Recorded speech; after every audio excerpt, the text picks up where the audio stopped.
Did we arrive at a roll call procedure? If you'd like me to read the names, I'm happy to do that. It's up to Jerry, really. I thought it was his. You're muted, Jerry.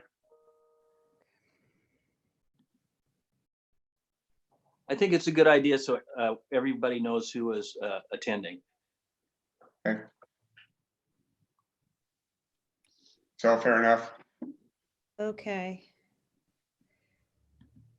Okay, so we're now live streamed the meeting, and I think everybody that's supposed to be here is here.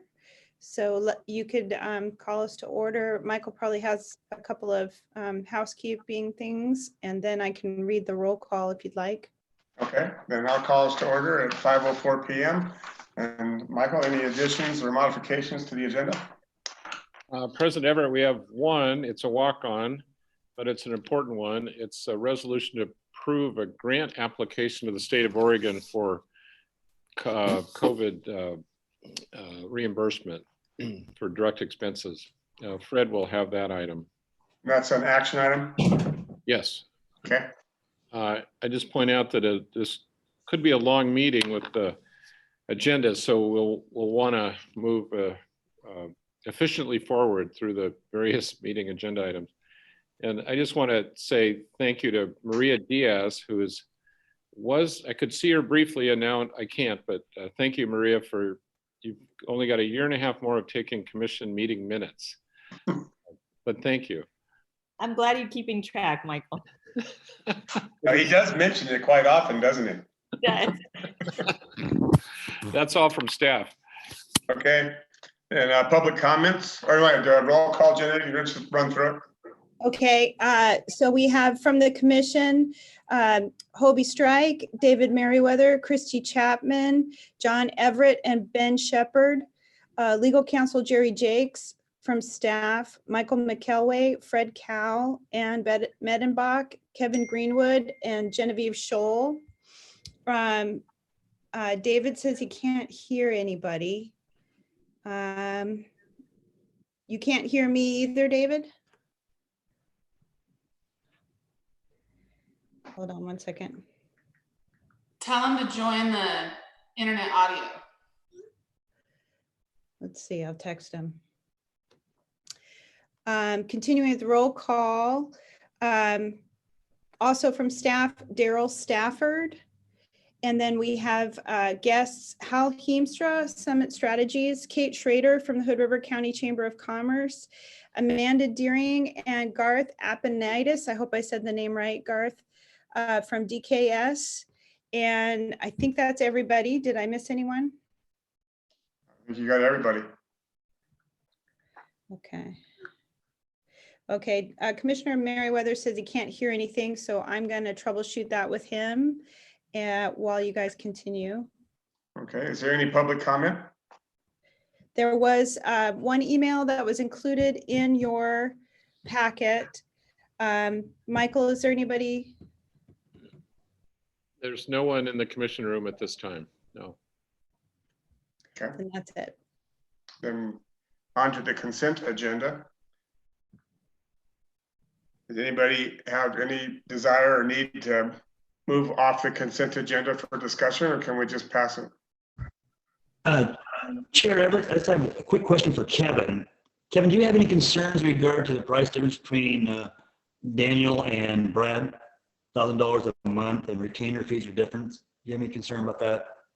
I don't. I think every, it's kind of an ebb and flow. In some years, Oregon has more action, and other years, Washington has more action. And so we try to adjust those contracts every year to kind of accommodate for increases and decreases that just occur naturally. I thought Brad was putting the sales tax on us. Okay, thanks, Kev. Appreciate it. And just so you know, John, David just left the meeting. He's going to try and rejoin. Okay. And so we have a quorum. We can approve the consent agenda. We get a motion.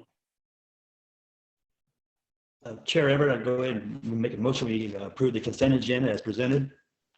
I'll second. Any discussion? All in favor? Aye. Aye. All opposed? Chair's eye passes. Okay, presentations brings Hal up. You're on top, although I'd really like Dave to be back online to hear you. Yeah, he's working on it, I think. Well, let me just, while Dave's dialing back in and Hal is unmuting himself, I'll just give a kind of an introductory statement. We've got 3 government advocacy contracts. Last month, we had Brad Boswell representing us in Olympia and Dan Bates representing us in Salem. And so I think it's great that Hal was able to dial in from the East Coast. And I know there's a lot of activity going on with the Surface Transportation Act right now, but I'd just like to hand it over to Hal, who's been a great helper over the last 2-3 years to me personally, and I know to the entire port. So Hal, welcome, and thank you for all you've done, and I'll hand off the baton to you. Thank you. Appreciate that, Kevin, and nice to see all of you tonight. I know a lot of you, I've worked with you for a number of years, and so it's a pleasure to spend a little bit of time with you tonight. A lot going on in Washington, despite the fact that Congress has largely been away from Washington for the last 3.5 months. And I've tried to keep the port staff up to date on each of the COVID spending packages that have been passed, the 4 that have been passed, and the one that is kind of in the works right now, the next package being developed, particularly related to how that affects both transportation, but also just the economic development initiatives that are part of those packages, so that Anne can share those with the business community and with support tenants as they struggle through these days of being in lockdown and trying to keep their businesses going. So we've tried to be a bit of a clearinghouse for your staff on that information. But mostly what I've been focused on, obviously, for the last year with the port, with Michael and Kevin and Genevieve and Commissioner Chapman when she came out for the PNWA meeting at the beginning of March, was focused on the bridge and on what how to position the bridge replacement project within the overarching reauthorization of the Surface Transportation Bill. And that is the effort that's going on right now. It started last year, actually, in the Senate, and the Senate EPW, Environment and Public Works Committee, passed a piece of legislation that is the reauthorization of the current 5-year Surface Transportation Bill. That piece of legislation was pretty much a standard reauthorization package, didn't add a lot of new programs, didn't add a lot of new opportunities for the port, was pretty standard in the way that it put together a reauthorization package. We've really focused our attention more on the House, and that is because Peter DeFazio from Eugene, Oregon is the chairman of the committee. He understands the port of Hood River. He understands the Hood River Bridge Replacement Project. We've been in and talked with him many, many times. And our Commissioner Chapman and Kevin did a great job when they were here in DC this last year in meeting with their staff and talking about the importance of that project and what it means for the economic development for the entire region. So we have tried to position the reauthorization discussion around the bridge when it comes to Hood River's particular interest. And then we also have tried to position the project for federal grant funding. So the Trump administration has 2 big grant programs that are part of the reauthorization, or excuse me, part of the Surface Transportation Bill. One of those is called the Infra program, and the other one is called the Build program. And the commission authorized the staff to submit grant proposals for both of those programs. And the infra grant program announcements are coming out, we think perhaps this week, but we're not overly hopeful that we're going to be selected as one of the infra projects that Oregon will receive. And Oregon, there's no guarantee that Oregon will receive any. But largely these projects, the infra projects, are larger projects, and the program is really designed around giving tens of millions of dollars for projects and being kind of the last dollar in. And that's not the phase that we're in with the Hood River Bridge Replacement Project. So we're more hopeful on the build application that was submitted more recently. That was just submitted a few weeks ago. And that project has a limit of $25 million. So they spread that grant money a lot further and a lot wider. They typically fund projects in the 10 to 20 $1 million range, some smaller, some larger, but none of them larger than 25 million. So the request that the port put in for that project or for that grant cycle, I think is a good fit. We've got great support from the congressional delegation. I think the congressional delegation has been really impressed with the advocacy over the last number of years for the project by commissioners who have come out and by staff who have come out, when Michael McElway has come out and Genevieve. And we were able to build on that this year. And so working with support from all the all the Oregon senators and Representative Walden, and then the Washington senators as well, we were able to get universal support and letters of support and phone calls in for that application. So that takes a fair amount of coordination behind the scene, but those letters have gone in, the phone calls will be going in as we get closer to the build application announcements or the build grant announcements. And I think we're in pretty good shape there. All of our efforts have not been exclusively focused though on what's happening with coronavirus and what's happening with reauthorization of the surface transportation bill. We've also been focused on the WRDA legislation that's moving through the House and the Senate. And that's the Water Resources Development Act, which is the reauthorization bill that happens every couple of years and directs the Army Corps of Engineers on their projects and what they should be doing with their resources. And we were able to include language in both the Senate bill, and we think we're positioned well on the House bill. The House bill hasn't actually made it through the committee yet, but calling for a study of the marine conditions on the Delta at the Hood River and what to do for the ecosystem restoration there. And so did we lose David? He's still there. We're still trying to get him. Anyway, I'm feeling quite good about where we are with the WRDA bill because the language that we submitted to Senator Merkley is exactly the language that the Senate included in their bill.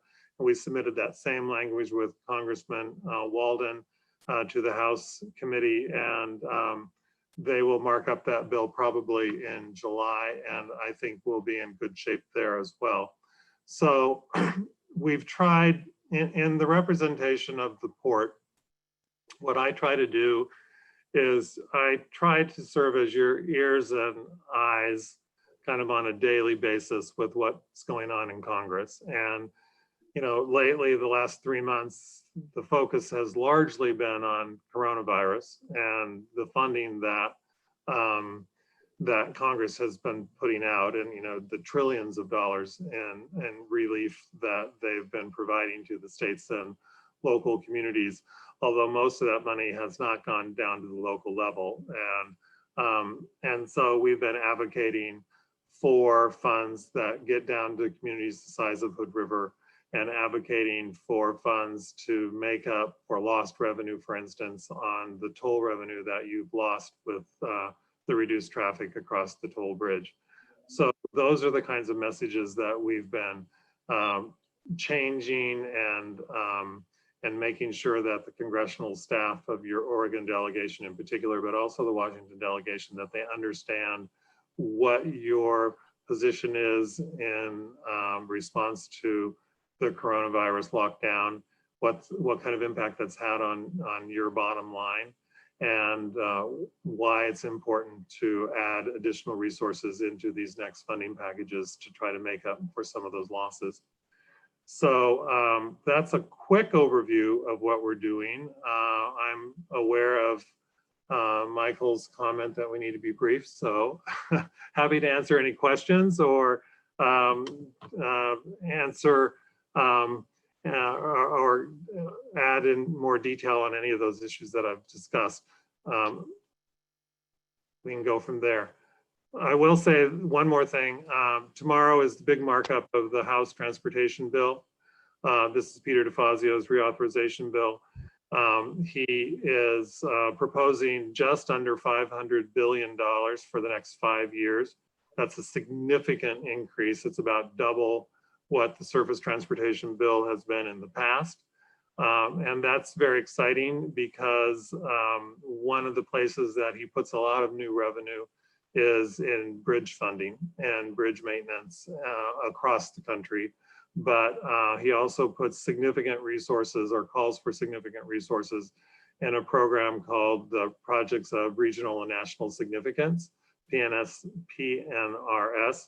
And there have been in the past projects of regional and national significance, but they haven't been funded. And DeFazio has really called for significant funding. And when Kevin and I were recently on a phone call with the staff and with Chairman DeFazio when he was briefing Oregon members, Oregon constituents on the reauthorization proposal when it first came out a couple of weeks ago, we had some follow-up questions for staff, and they particularly emphasized to us that they thought the port would be well positioned for a grant for PNR, projects of national and regional significance, if that program becomes final law.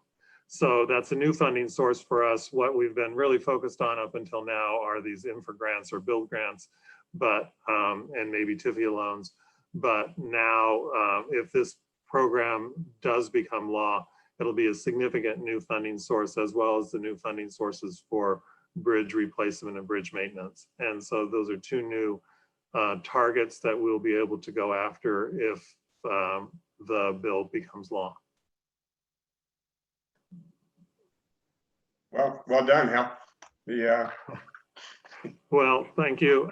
It's a pleasure working on this project. You know, I having grown up in the Columbia River Gorge, I feel particularly, I feel a lot of ownership over this project and over projects in the gorge. And so it's both gratifying to work on the project, but also I just got it in my blood now. And by God, we're going to get this bridge built if it kills me.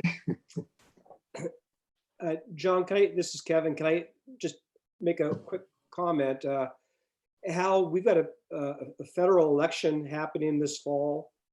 Can you talk a little bit about the importance or the relevance of the port going to PNWA next February in the new Congress?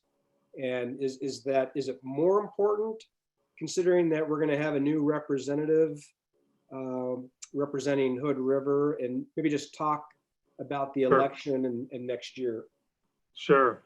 Well, it'll be really interesting to see what happens with the reauthorization package between now and the election. So the bill that I was just describing, that the DeFazio reauthorization bill, it's called the Invest Act. It's about twice as big as the Senate bill. So they will be somewhat challenged between the Senate and the House to conference this bill together between now and the November election. So one of the ways that DeFazio drafted that bill was he actually drafted the bill so that the first year of funding, FY 2021. So the funding year that starts on October 1 of this year can be peeled off and funded separately. And then the other 4 years are kind of for further discussion. And the reason that I think he did that was because he's anticipating that we won't have a final bill by September 30. So then they pass this 1-year funding bill, and then they're going to kind of do nothing until after the election to see what really happens. And, you know, right now it is looking more likely that Joe Biden will win.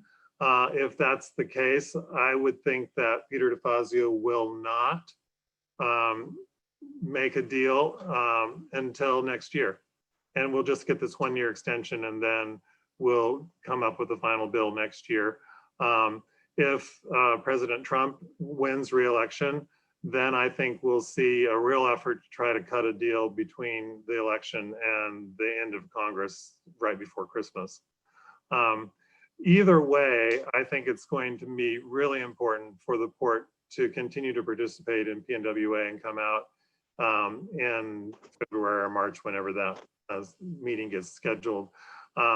We set up a really aggressive schedule for when you were here.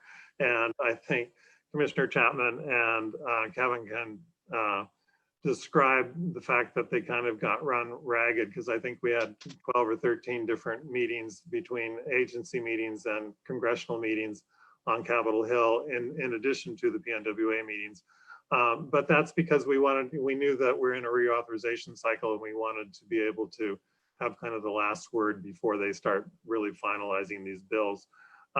Next year, with a new representative from your congressional district, that representative is not going to be from Hood River. So we're going to have to start that whole education project or process over. And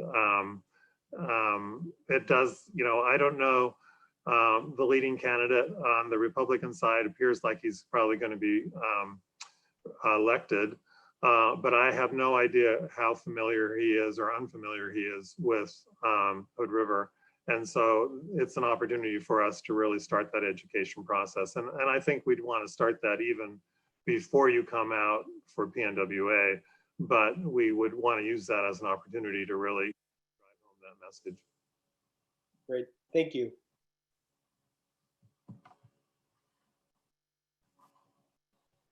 Any other questions? I like the beard, Michael. I'm working on it, Hal. Yeah, coming in a little gray.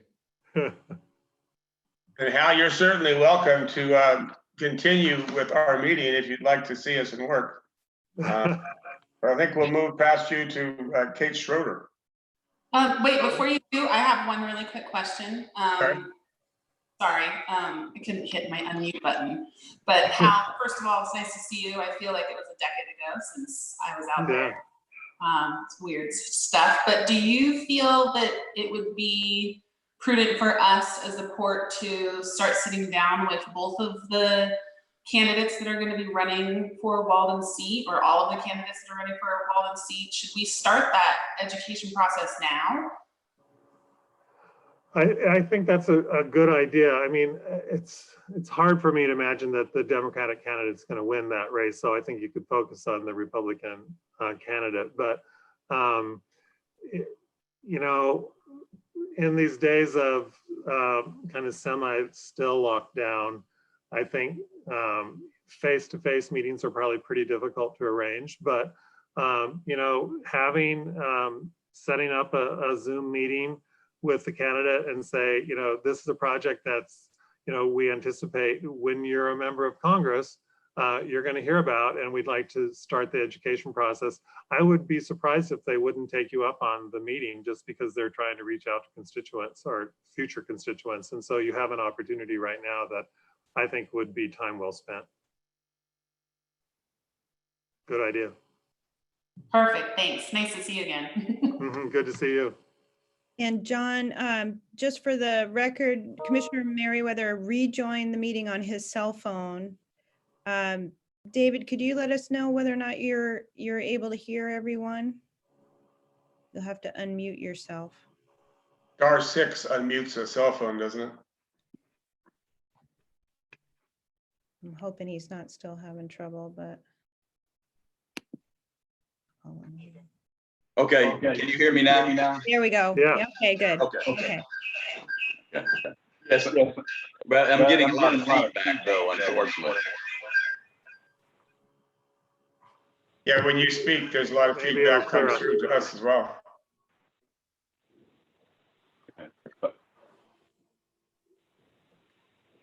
All right, well, Okay. see everyone. I'm sorry, I can't hear you.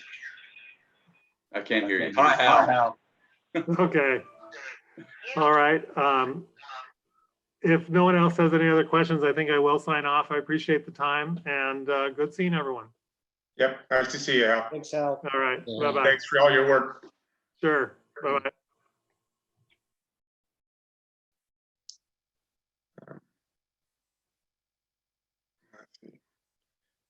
Well, Genevieve, can you give us, what chances do we have for getting Commissioner Merriweather joined up? Yeah, I think the difficulty is that he's got the meeting going on 2 devices, so that's what's creating that feedback. So I'm texting him some tips to maybe use the chat to ask questions, and I can convey them so that the audio doesn't come through, but he can still keep the video of everybody else going. So we'll Oh, try. so he can hear us? He can and- hear, but if he tries to unmute himself, he'll create feedback Right, between his 2 devices. So, but he's participatory in that he can see and hear what we're saying. yeah, and yeah. Okay, then Ann, you want to proceed with Kate Schroeder in the chamber? Yeah, Kate Schrader is here from the chamber. She's zoomed in and she's been doing an amazing job over the last months working with a lot of the local businesses and keeping up to date on what's happening here and on a national level resources for them. And has been really tapped into a lot of the efforts here locally to help small business owners. So she's just going to give us a quick update and then open it up for questions about Hood River business in general, and also will give us a little bit of an overview on the chamber itself. Go ahead, Kate, take it away. Hi, everybody. Thank you for having me. I will just start to talk about kind of what we've been working on.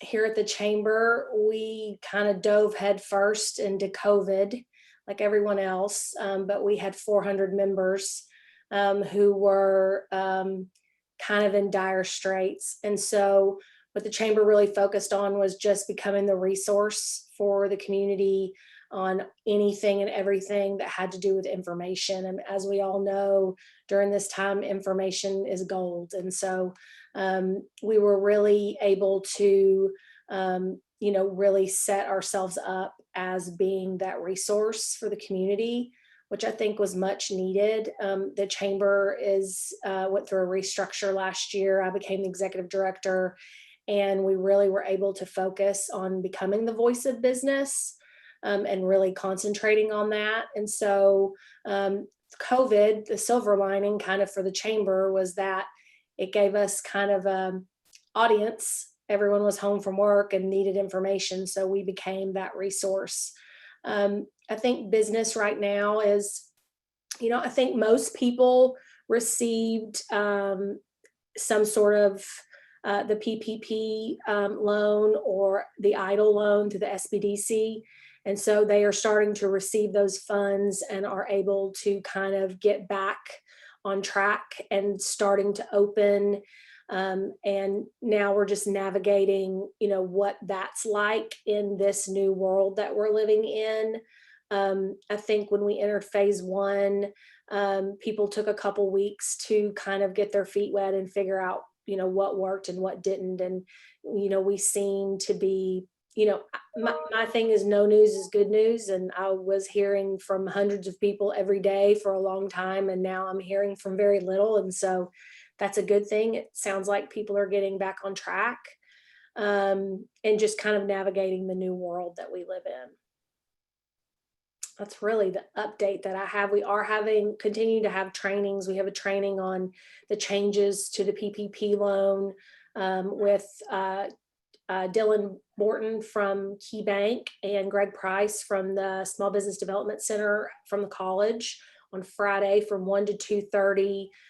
Sounds like that the PPP will end on June 30th. And so it's kind of a last call for people to apply, what the payback looks like, what the changes were. They extended the time from 8 weeks that you had to use the funds to the 24 weeks. So we're just trying to keep everybody updated and have the right people on each call. So all of our members, and not only our members, I mean, we kind of opened this up to the entire business community. The chamber felt like that was our duty, you know, and hopefully we get some new members out of it and show our value, and we have. But, you know, just really trying to stay on top of all that stuff and be the resource. Any questions? I just wanted to chime in real quick because I serve as the Port's ex officio member on the chamber board. And I think many of you know I've been involved in the chamber since the early 90s, mid 90s. And I've never seen such a responsive board, and especially just the staff so nimble and professional, and just really clear-headed thinking through this whole crisis has provided just such tangible help to the businesses.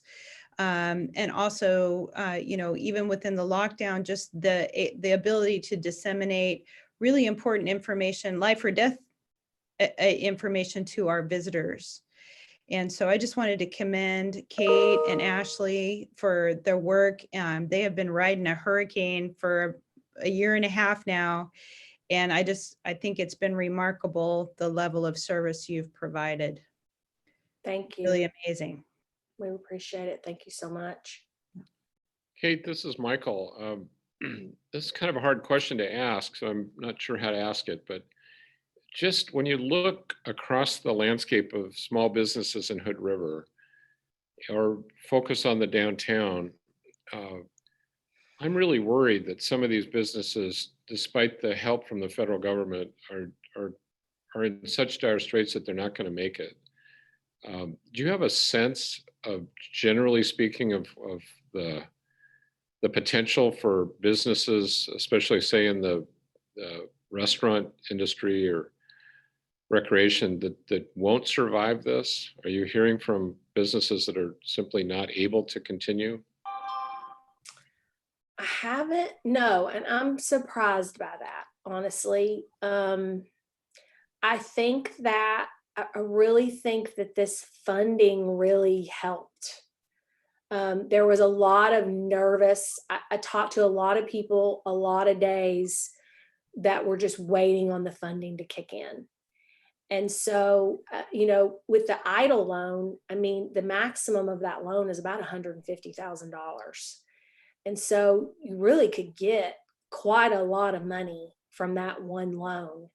And it's got, you know, really good terms. You know, you don't have to start paying it back for 12 months. The interest rate's low. It was actually a really great loan.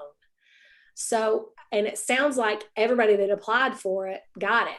It took forever. You know, you didn't hear for 8 weeks. You know, you heard nothing. You applied and you got a number back. And then for 8 weeks, you just kind of sat around and, you know, so once everybody started receiving those funds, you know, they seem to be okay. I haven't actually heard of anyone here that's closing yet. So I don't know if it suits too soon to tell. I think people are kind of hanging on that maybe tourism is going to come back. But, you know, with the spikes and, you know, we haven't even entered phase 2, and then fall's coming and winter. And I think I think it might be later.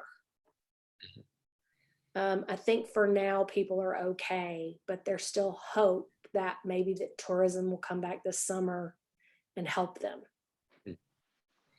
So That's might be good too news. soon to Thank you. tell.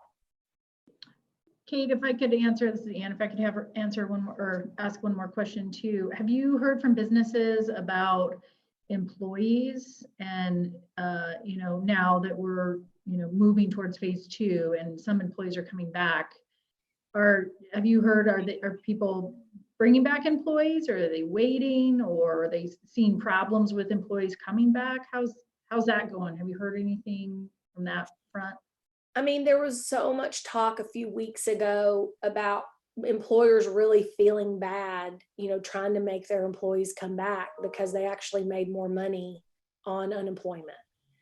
And so I think they were actually really weighing when they opened based on that. There was a really great work share program that I know the state put together that people were looking at. I think that people have gotten over that hump and they are bringing their employees back. And I think employees also understand that that funding runs out August 1st. And so, you know, if you don't go back, you don't have your job. They're going to fill it. And so I think that people are going back to work, and that they kind of go over that hump. But it was a big hump. I mean, it was weeks and weeks and weeks of people just talking about they didn't know what to do. They felt bad. But I think they've gotten over that hump, and now people are rehiring and again, just kind of hoping tourism is going to come back, which is scary, but at the same time needed. I think that's kind of the next hurdle, you know? Very good. Thank you. Okay. I'm going to jump off, and Genevieve, you're going to text me in a little while, right? Okay. Thank you, Kate. Thanks, guys. See you in a little while. Thank you, Kate. Appreciate all you do. Thank you.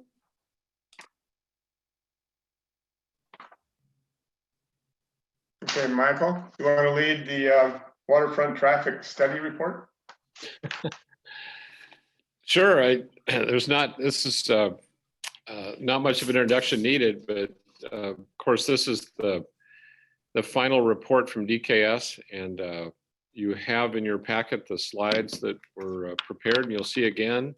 But this, I can't say it's over, because there's always seems to be another horizon to look for in terms of traffic analysis. But Garth Aponitis is here to walk you through the findings from the update to the traffic model. Garth?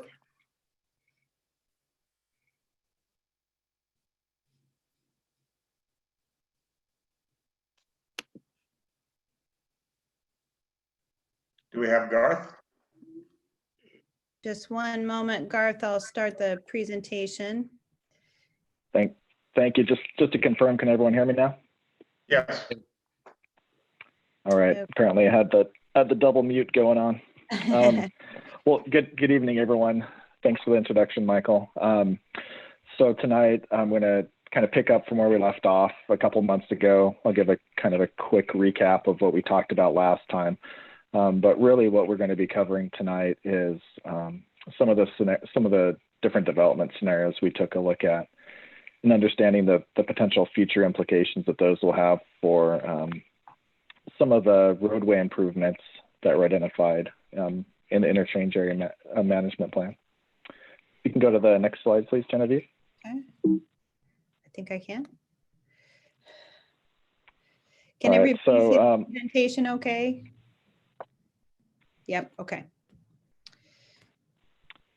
All right, so as I mentioned, I'll give a quick recap. I'll talk a little bit about the development scenarios that we took a look at, some of the results and outcomes of those scenarios, and then kind of what the next steps would be to go from here. Next slide, please. And go to the next one as well. So as I mentioned a couple months ago, really the analysis that we've been doing now builds off of a couple of the key transportation planning items that were undertaken about a decade ago. One of those is the city's transportation system plan, which looks out at the future transportation improvements and needs over the next, well, now over the next 11 years through 2031. And one of the other foundational pieces is the interchange area management plan. And I'll talk about that one a little bit more. But really, the work that we're doing now is going back and it's kind of a check-in or an update to see what the status is on some of those triggers and developments and some of those improvements that were identified in the interchange area management plan, or the IAMP. Next slide, please.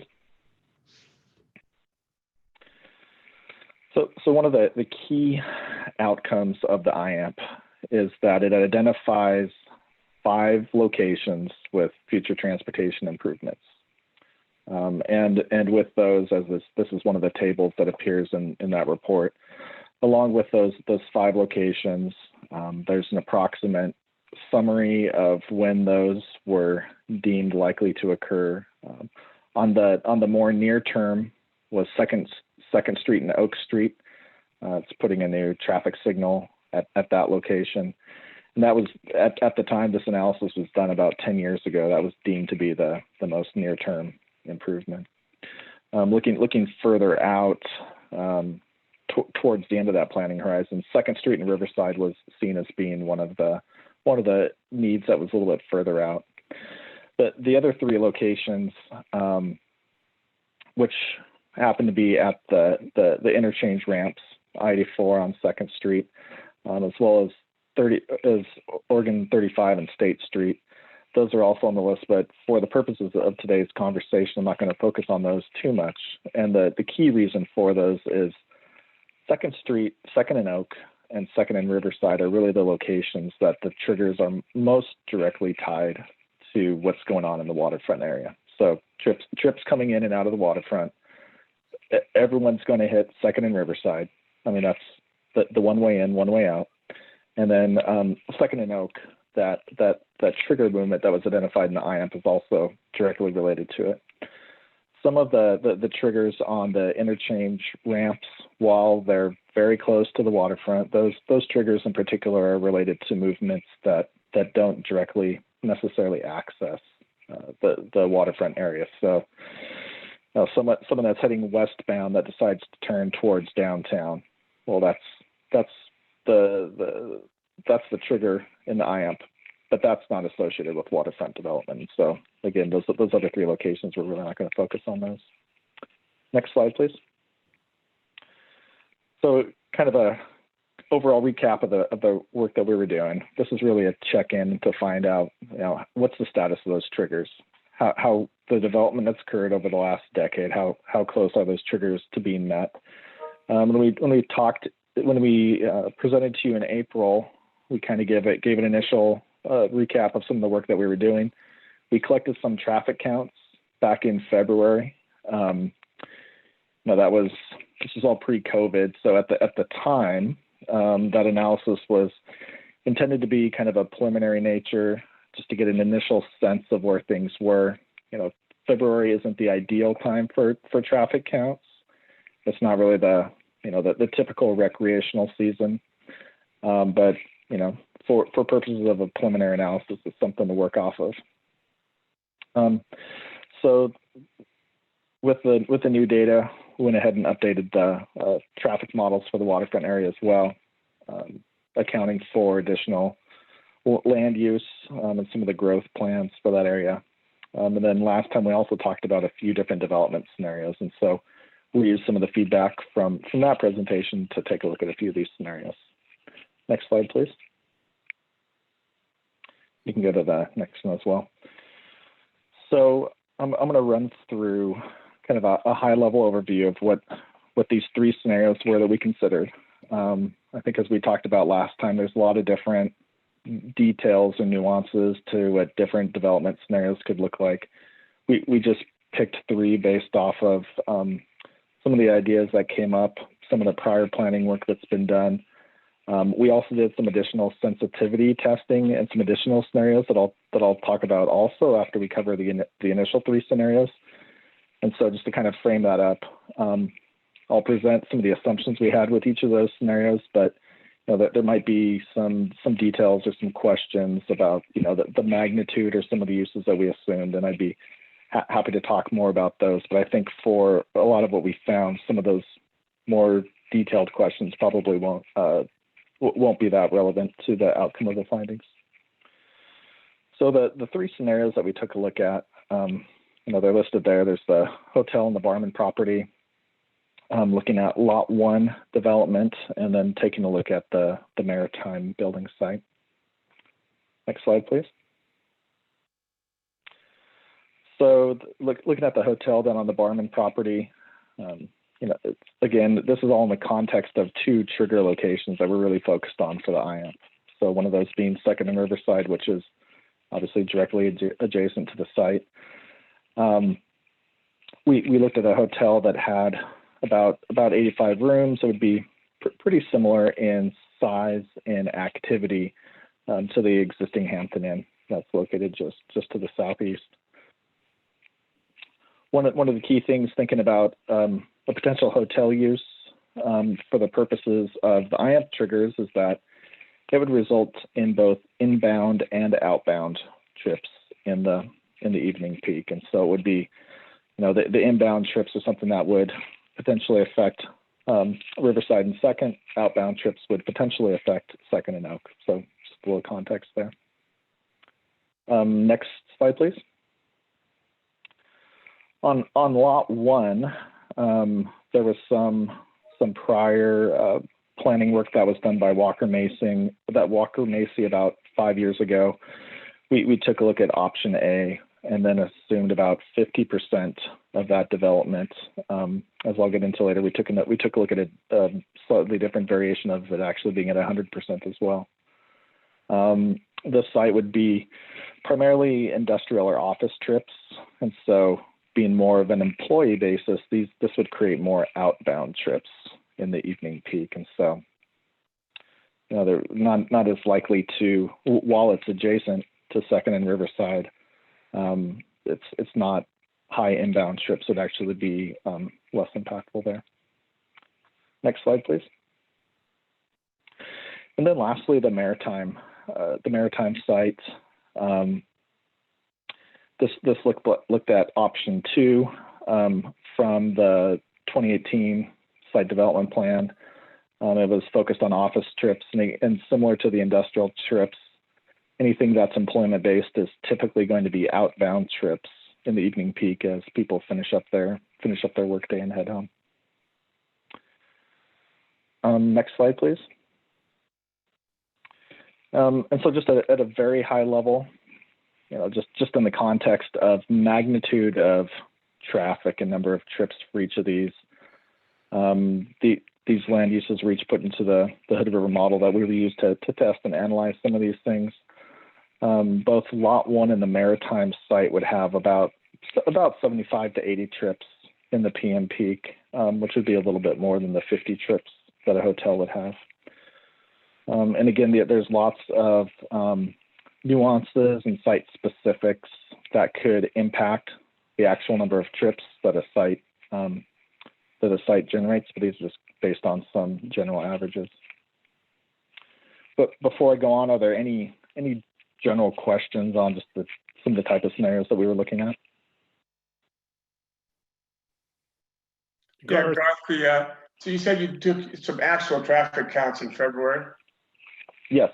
And then basically you took those and used them as a proxy, or just spread that change over the last 10 years and assumed it would be the same summer as well? No, I think I'll get to that in a couple slides, and I've got something that I can walk through that'll indicate that a little bit more. Okay. But essentially, just to kind of quickly get to that, well, actually, let's go to the next slide, please, because I think this talks about it a little bit. So again, the first step was we talked about that there's going to be these 2 critical locations in the context of IAMP triggers. There's 2nd and Oak Street, the future signal there, and 2nd and Riverside, the planned future control and turn lane configuration and turn restriction configuration.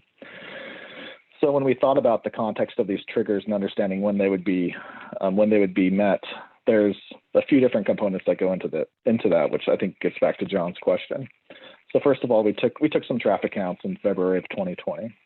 And so with those data, those helped us understand the additional growth, some of the additional growth that had been observed over the past 10 years since the prior work was done.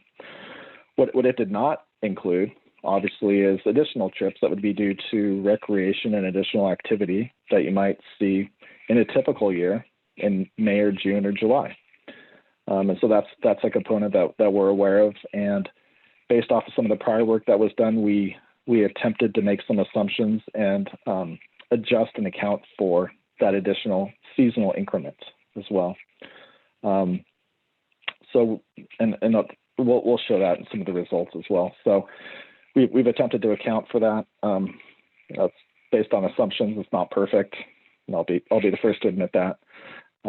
Again, I think, as I mentioned at the beginning, that initially when we started off with the initial counts in February, the plan was to come back and do some additional counts about this time or in July to help confirm some of our assumptions and findings. With traffic patterns and people's lives and activity right now, it's kind of to be determined when we can do that. But for now, we've made some assumptions and we're working through that. The other, so then looking at the IAM triggers, then we also took a look at these different development scenarios. How much additional traffic would be generated through these improvement locations with each of those scenarios, and then all considerations for other background growth. And you can go to the next slide. So let's take a look at Second and Oak first. So again, most of the traffic coming out of the waterfront area, going into the waterfront area, will be going through Second and Oak. If it's not getting onto I-84, the exception would be if somebody turns onto Cascade before arriving to Oak.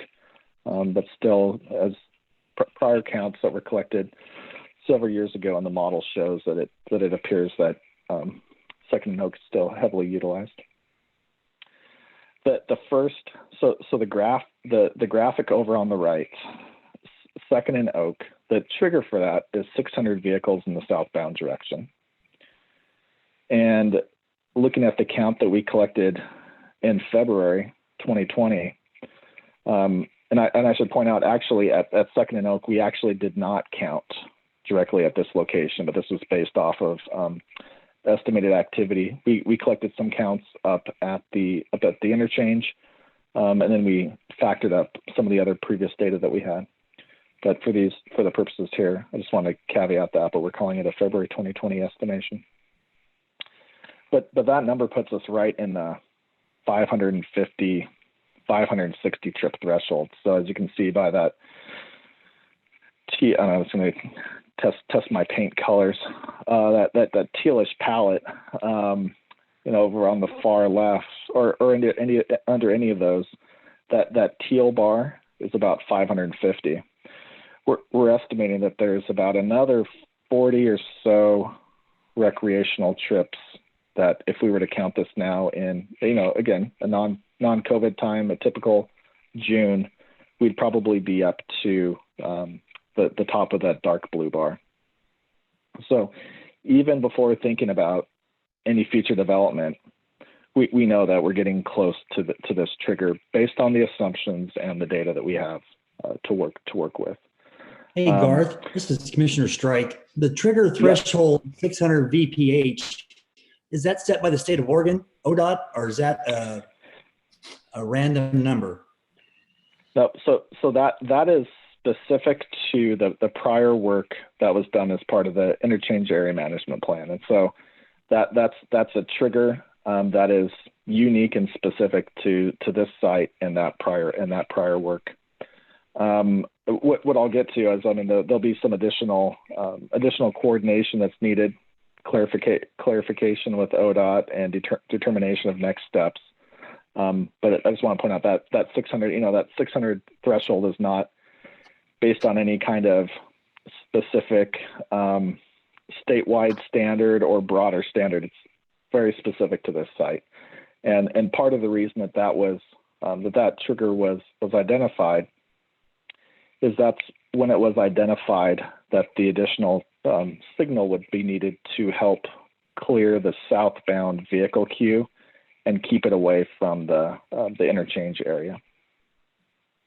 So that's a little bit of the background for that. But 600 is the analytical trigger that we're taking a look at. In any of these cases, additional coordination, and there'll probably be additional analysis to determine, does it really need to happen, or what are the next steps?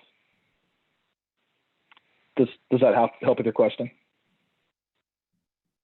Okay, great, thank you.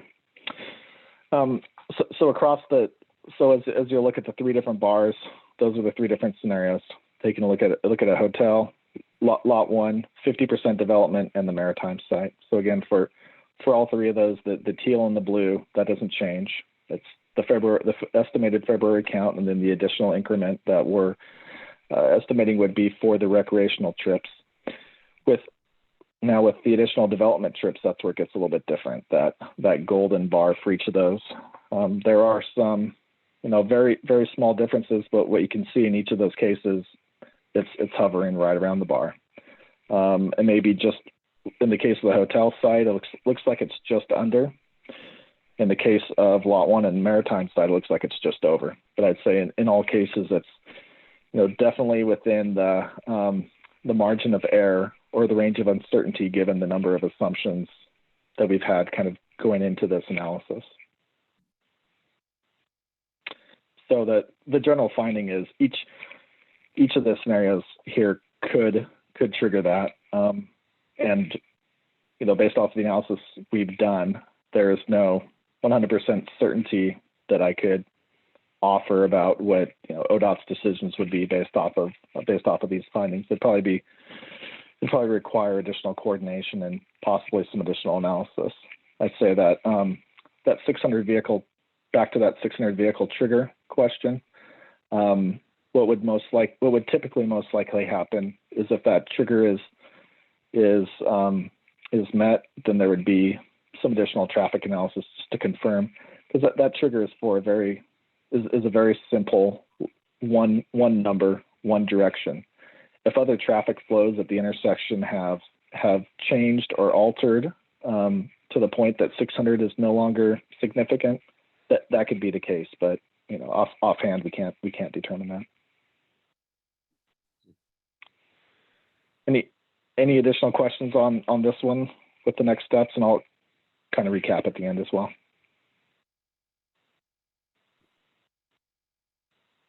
Okay, next slide, please. So second in Riverside, the trigger here is 500 vehicles per hour in the northbound through right lane. It's a shared lane for that. There's a separate northbound left turn lane there. Here the threshold is 500. As you can see, that the February count, which we collected, was about 230 or so. The additional recreational trips here, that dark blue bar with the estimated recreational trips, it's a lot bigger than what we saw down at Second and Oak, because again, these are trips that would be certainly going into the waterfront area. And so that's a thicker blue bar that gets us up to about 400 trips. And then the additional development trips actually are pretty minimal for this site. The hotel in lot 1 add a nominal amount, but it's still well below the 500. As you'll notice, actually the maritime site isn't projected to add any to it, and that's assuming that, based off of some of the prior circulation and activity that we've seen, it's likely that users actually entering the maritime site, the traffic volumes are pretty low. Again, it's mostly people would be leaving that site in the evening. But if people were entering that site, they could make a northbound left turn, going down behind Hood River Distillers on the way up to that site. So just to recap there, though, there's definitely still additional capacity at Second and Riverside, assuming the validity of the assumptions, and that's not nearly as sensitive as the Second and Oak location. And those findings generally play out with that table I showed earlier from the IAMP, which was assuming that Second and Oak was a shorter term trigger and Second and Riverside would be further out into the future. Garth, we have a question from Commissioner Merriweather. He's asking, can we assume we are at the trigger point for Second and Oak now, regardless of any additional development affecting that intersection? You certainly could be. I mean, the trigger, the numbers that we saw, if you could go back one slide, please. Okay. Even taking off the gold bar there, I think the current status is we're within 5% of that trigger. And I'd be absolutely kidding to say that, all the assumptions that we've built into this analysis are going to be absolutely within 5%. We could be 10 or 15% high, we could be 10 or 15% low. So I'd say regardless of development scenario, we're right on the fringe. I don't think we can say with any certainty that we're going to come in just under or just over. And realistically, this is the time that we would need to coordinate, engage with ODOT and with the city to determine next steps. I'll get to that a little bit towards the end, but yeah, we can't really say with certainty it's right on the fringe. Okay. Did you want to stay on this slide, Second and Riverside, or move forward? Let's go forward. Garth, could I ask a question? Second and Riverside. Yep. As I recall, when the IAMP was done, the big concern was left-hand southbound turns. And the projection was for the hotel that's there and the medical office building was there, that at a certain point that left turn capacity would be exceeded. And there needed to be another outlet for traffic that was rotating back to the interchange southbound. Do these assumptions here, do you assume that there's a Anchor Way is punched through over to First and provide an alternative left-hand turning movement aside from the Riverside intersection? Or are you saying that all the traffic would take that left to egress the sites? Yeah, this is assuming that the traffic would take the left and egress directly.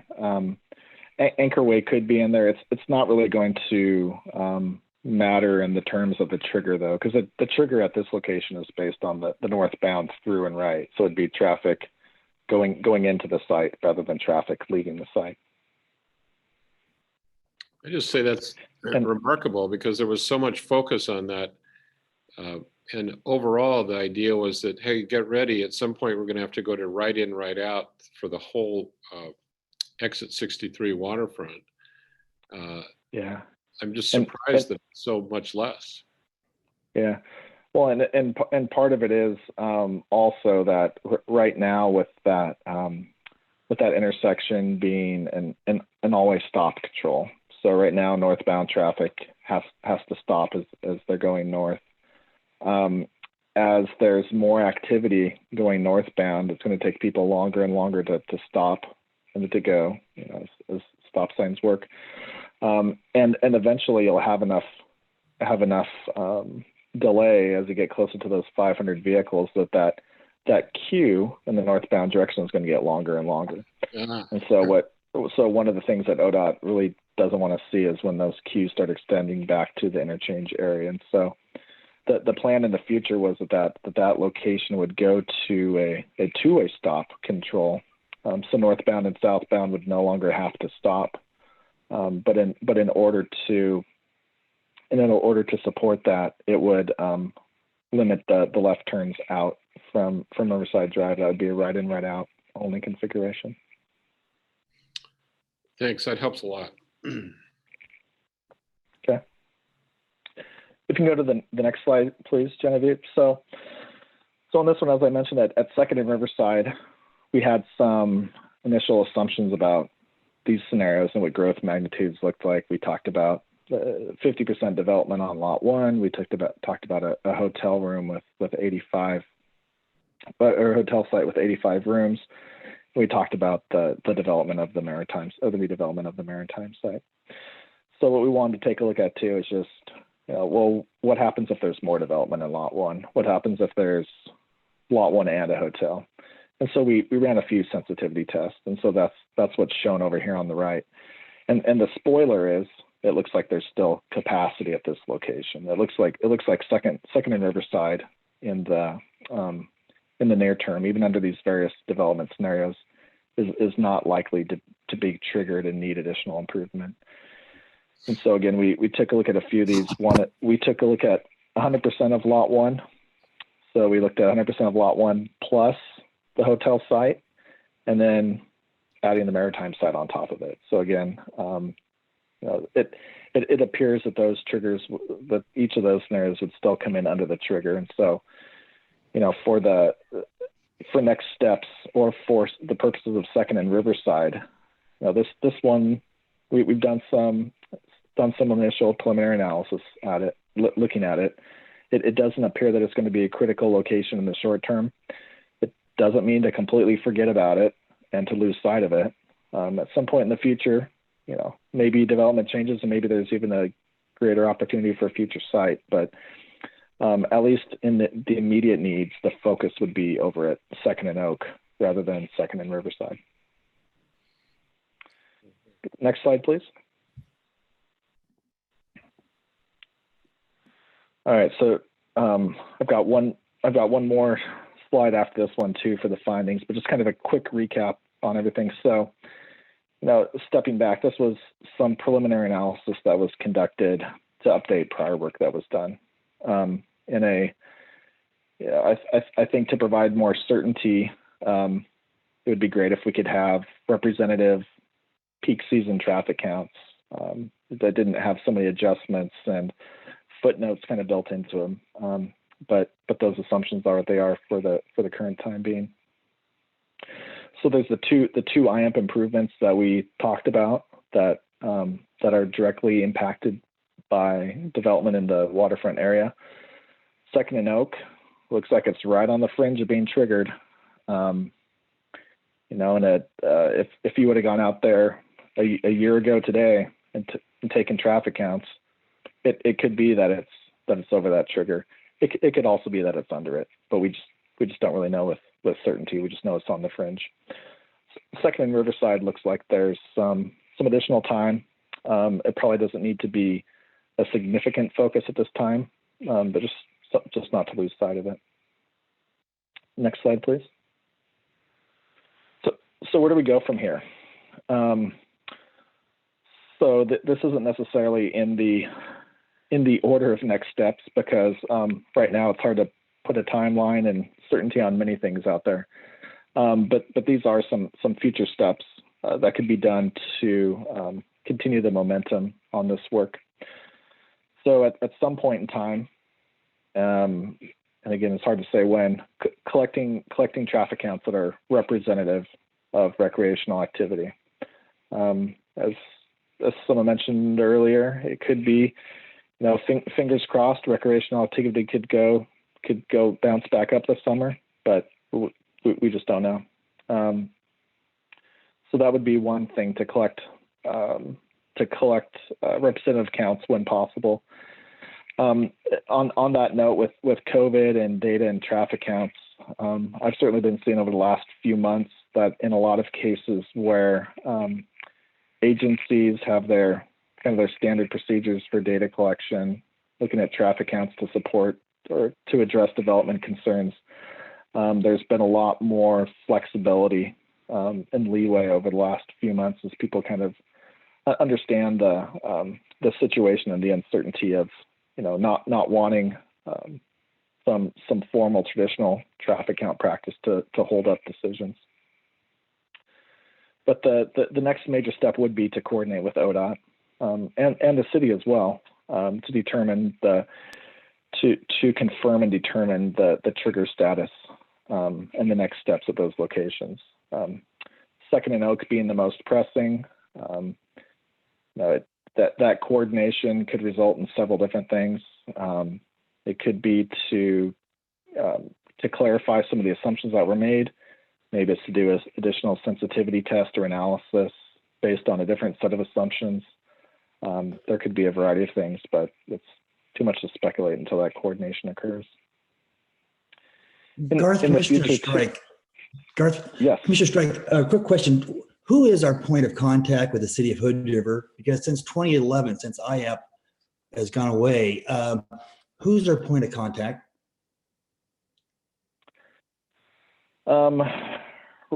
Right now, I'm not certain on that.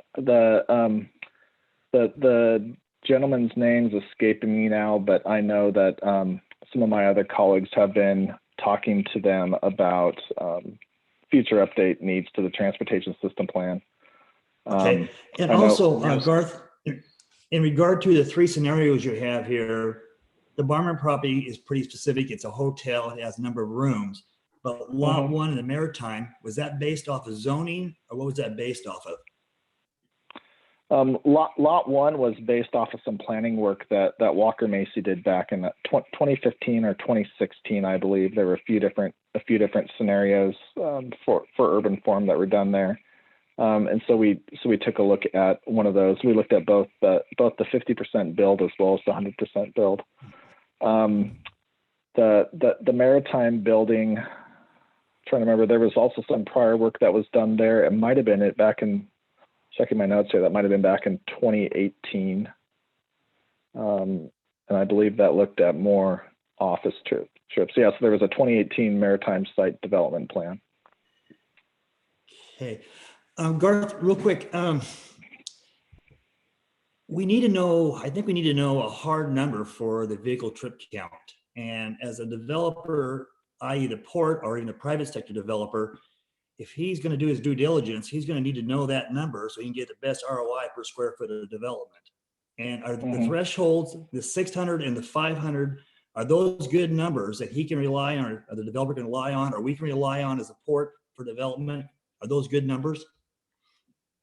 The 600 and the 500 threshold are what is formally documented in the IAMP, which is the binding policy document. There's probably subtleties on how that might be interpreted now, or what ODOT might ask for, but those are the binding numbers, at least in there. But Garth, if we were to market, well, the Maritime is north of Portway, so that's going to be our development. But lot one is south of Portway, so that may be a private sector. So do we use that number of 600 and feel comfortable? Is that what we advertise? Well, what I'd be careful though, when someone's thinking about development of a lot, that 600 is not for that lot specifically. That 600 is for everyone using the intersection. So, and again, that gets a little bit. But Garth, if lot one is the last one of the three scenarios to be developed, it's going to be very vital to that last person coming in. I would say in the context of what happens first, someone squeaking in before a trigger or afterwards. I would say for the context of Second and Riverside, the order's not going to matter, because at Second and Riverside, the analysis shows that the trigger is not going to be met, and that I think there's some comfort there. With Second and Oak, again, I think that it's so close to the fringe right now. It could be that one of those that the first person out there is able to squeak in just under, but we can't really say. Can you give me some insight how we work with ODOT if in the event we do exceed that threshold? Is there wiggle room? Is that a fair term to use, or is it negotiating terms, or is that a hard number with ODOT? Or I know you mentioned earlier some kind of things we can skew, but can you answer that question for us? Yeah. So the context I would offer on that. So again, the IAMP is work that was conducted about 10 years ago. over the last 10 years, just looking at kind of institutional changes across ODOT and the way that they look at things a little bit differently or plan for things, there's some different areas of focus than they had 10 years ago. I would say in general, 10 years ago, everything was very motor vehicle capacity based and focused. And that was the point of a lot of their decision making. So I'd say in this case that there might be some leeway, or there might be some flexibility when ODOT's thinking about some of the other context of the adjacent downtown, safety to bikes and peds and other travelers around Second and Oak. That's going to provide some additional context that will be weighed probably more heavily than it would have been weighed 10 years ago. Ultimately with ODOT, one of the key considerations also is safety, and specifically avoiding vehicles queuing or being stopped on a freeway where there's high speed traffic, because that prevents a significant safety risk. In this case with Second and Oak, there's the potential risk that if vehicles are backed up across the bridge from Second and Oak, that would prevent vehicles from getting off the freeway. But I mean, that might be one of the lenses that ODOT looks like, but so there might be an opportunity for additional discussion, but that might also require some additional analysis to help address some of those potential concerns. Now, Garth, does ODOT consider off-site parking an alternative?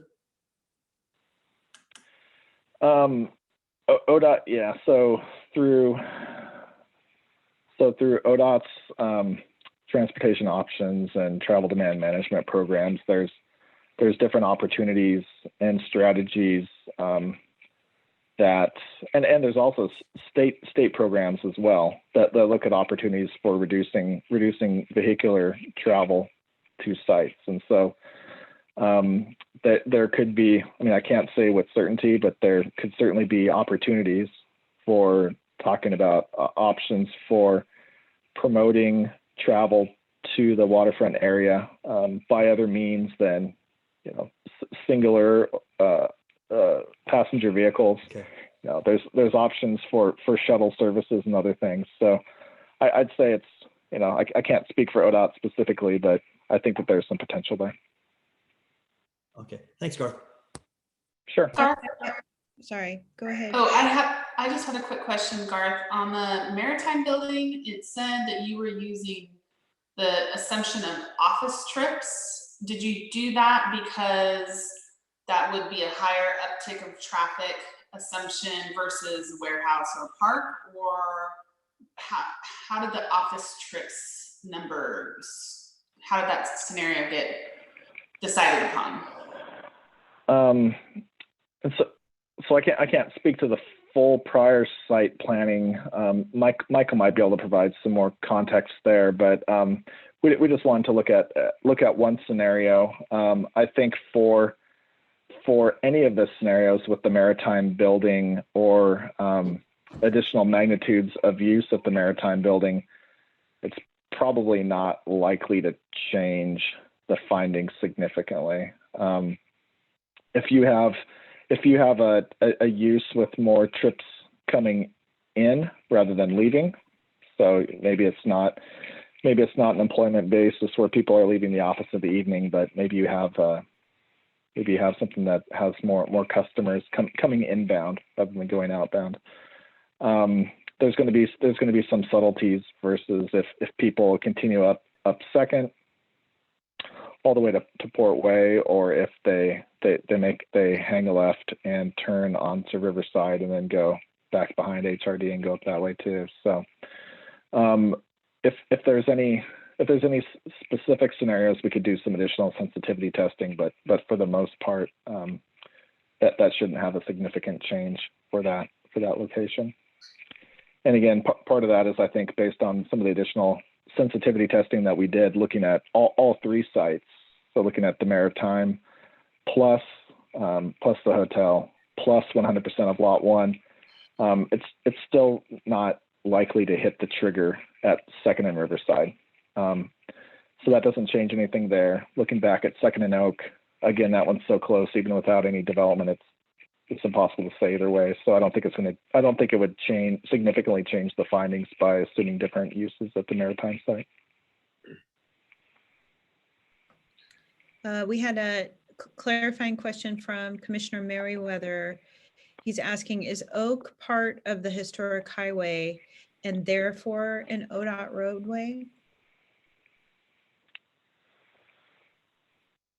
I cannot recall offhand what the authority and control of Oak specifically relative to being part of the historic highway. In some cases, so I don't know, and I'd have to follow up on that one. I know in some cases too, even when there's just given the proximity to the interchange, in some cases ODOT maintains authority and control within certain distances of their facilities. So I'd have to follow up and confirm that question. Okay, thank you. Hey, Garth, could I ask a couple of questions? The good news is that Second and Riverside does not appear to be a problem under any scenario. And I guess the other good news is that Second and Oak has been, some funds have been accumulating to put a signal in at Second and Oak for several years now, tied to the waterfront development. So there is a potential, at least partial funding source. But it strikes me that it's going to be it would be an expensive project, and there would be a fair degree of disruption because the Second and Oak signal would require removal of some parking spaces, and that's would not be popular. Right. But it strikes me that, again, you're the expert here, but we're in such an unusual year that you would think that my instinct would say what we would need to do is do counts right at Second and Oak and figure out what the actual numbers are for each turning movement within the requisite peak PM and peak PM AM hours. And then we would know kind of how it's operating right now and whether that is different from the assumptions under the IMP 10 years ago. But because it's such an unusual year and likely probably won't be a typical year until maybe 21 or more likely later, but there's no real way to get good traffic counts in Second and Oak in order to determine its functionality right now. Yeah. So back to what you said about the unusual circumstances. Again, what would ODOT or the city require to determine in this unusual time whether the projections and estimates and assumptions that you made are actually ones that they can get behind and sign off on in terms of a potential future development on the waterfront? Yeah. I appreciate you calling me an expert, Michael, but I don't have a crystal ball. What I would say, I would say from what I've been seeing in some of the other locations where, traffic projects continue to go forth, some in design, some planning for future design. There's atypical hurdles and workarounds that I see occurring. And again, in a lot of cases, I see people kind of thinking outside the box and finding other ways to address their concerns. And I think at the end of the day, it's finding a way to address the concerns and to reach a level of comfort with a decision.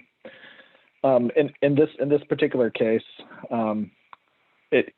following coordination with ODOT, it could be that there's some additional analysis or other things that they would want to be looked at, even if they don't know for certain what the count is at Second and Oak.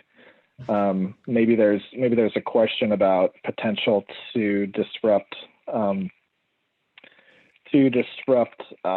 traffic up at the interchange. Maybe there's analysis there, but it's again, it's kind of hard to speculate on any of that right now. I think it's going to take some additional coordination, but I think that could be the opportunity in the event that everyone in the event that people recognize that we're not going to have certain counts for the next 2+ years or whatever the time frame is, I still think that there's opportunities for advancing on opportunities if we can determine what those concerns are and how to address those concerns through analysis or other data means. So it's a discussion with ODOT and the city that's the next step. Yeah. Hey, Michael? Oh, sorry, go ahead. Michael, Commissioner Strike. Michael, back to your original question about the right in, right out. You know, we need to have that answered. That's a huge decision because that was a big determining factor how we designed Lot 1 for the functionality of the traffic flow. And it seems like that's not part of the equation now, but we need to find out for sure that if it is still a threshold we may have to address at some point. Do you agree with that? Yeah, that's a really good point. That Anchor Way coming through was fundamentally based on that right in, right out imperative that came out of the IMP. Now, I think Garth just modeled a 50% Lot 1 build out. If they went to 100%, maybe we exceed that or get close enough to that limit. No, we took a look at 100%, and that was fine too. So some of those sensitivity tests that we looked at 100% plus maritime plus the hotel, and that appears that it would still be okay. So Garth, who do we talk to about getting that answer for that right in, right out at 100% build out on Lot 1? Who is a determining factor or decision maker for that? So ultimately, you know, and I certainly appreciate wanting to kind of frame this out to proactively address it rather than 11th hour surprises. The traditional process where there's not all this uncertainty would be through the development review process. A land use application is submitted to the local authority. They review the traffic analysis and other analysis that's done as part of that, and then typically ODOT would also weigh in and provide comment. And so during the traditional development review process, that's the time when those concerns would be voiced. And those are, you know, and in this case, and in other cases where you can see that there's a potential concern that needs to be addressed, that's the opportunity to engage ODOT and talk about that and get some understanding and clarification up front about what that would be. I would say that the first step would be to reach out to ODOT. I know, Michael, we had some discussions about who the appropriate party would be, but I think following up with somebody that was involved in the prior IAMP work, and then I'm certain that they can, if that's not the correct person to go to, they can engage the decision makers at ODOT that would need to be engaged. Absolutely. Good. Just one other follow-up question from Commissioner Merriweather. Back to Oak Street being part of the historic highway and therefore an ODOT roadway. If it is an ODOT roadway, he asks, could they be expected to participate in the cost of improvements? I don't think they could be expected to. I think that they're ODOT looks for opportunities to partner with other public agencies or private development, but I certainly wouldn't expect them to. Yeah, if memory serves me right, on the 2011 study, they wiped their hands from it. They put it back on the city and the port. Yeah, and in some cases, if there's modernization or other maintenance projects that have an opportunity to tie into it, there could be some funding opportunities. But in cases where there's capacity needs that are driven by land use actions and local development, they typically look for private development or the local agencies coordinating funding mechanisms for those improvements.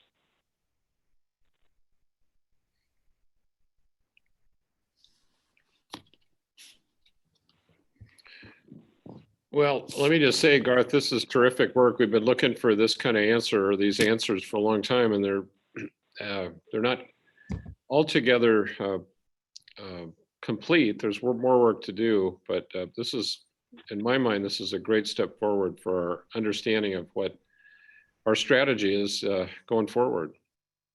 So, Yeah. so thank you. Oh, well, thank you. And I apologize I couldn't be more definitive. I'd appreciate it if you could just make this COVID thing go away. We'd be happy to go out and get some new traffic counts and finish this up. That's next on the agenda. Hey, Garth. Hey, Garth, when are you going to be doing meetings 6 feet social distancing? Are you doing that now, or are you still doing Zoom for all your clients? I missed the beginning of that, but it sounded like meetings in person. That's correct. Are you doing those now with the social distancing, or are you just doing Zoom meetings? No, we're just doing Zoom meetings and a handful of other platforms that various consultants or agencies use. For us, for DKS, my firm specifically, our office is located downtown in Portland, and so we haven't even been approved for phase 1 yet. So it'll be a while before we're back in the office, and I would envision as different. I don't know a specific timeline for in-person meetings. I could see Okay. the online meetings going on for a while. Okay, thanks, Garth. Any other questions for Garth? And Garth, thanks very much. That was informative. Thank you very much. Thanks for having us. Thanks, Garth. I'll follow up with you. Sounds great. Thanks. And Fred, are you ready to do the financial report? Yeah, can you hear me? Yes, I can. Okay, great. So, Fred, do you want to share your screen, or should I just show the pages that are in the packet? yeah, you can share the pages in the packet, it's fine. Yeah. So I don't think there's any real surprises here. I'll just hit the highlights. I think everyone sort of knew that traffic was down, so that's not a surprise at all. So what is what we can derive from it is that when we were sitting back in like late March, and we were trying to estimate, I'll never forget this, we were trying to estimate what our loss would be if we opened up and had no tolls, and so I remember saying it was sort of about 618,000. So it's about 620,000, at least through the end of April. So, hey, I was pretty close. More luck than anything. So, but one thing I can say is traffic still is not back to the same levels as they are, from last year. As we have moved through May and part of June, we are starting to see, it come back, but still not quite there. I mean, we're probably, some days we're right around 10% below our level of traffic from the previous year. So I would venture to guess it will continue to show a little bit of a decline, but the 30% decline in traffic is no longer here. Neither is a 20% decline in traffic as compared to last year here. So things are coming back, but not to the same level. They're probably to the same level as they were in 2018, not last year. So that talks about traffic.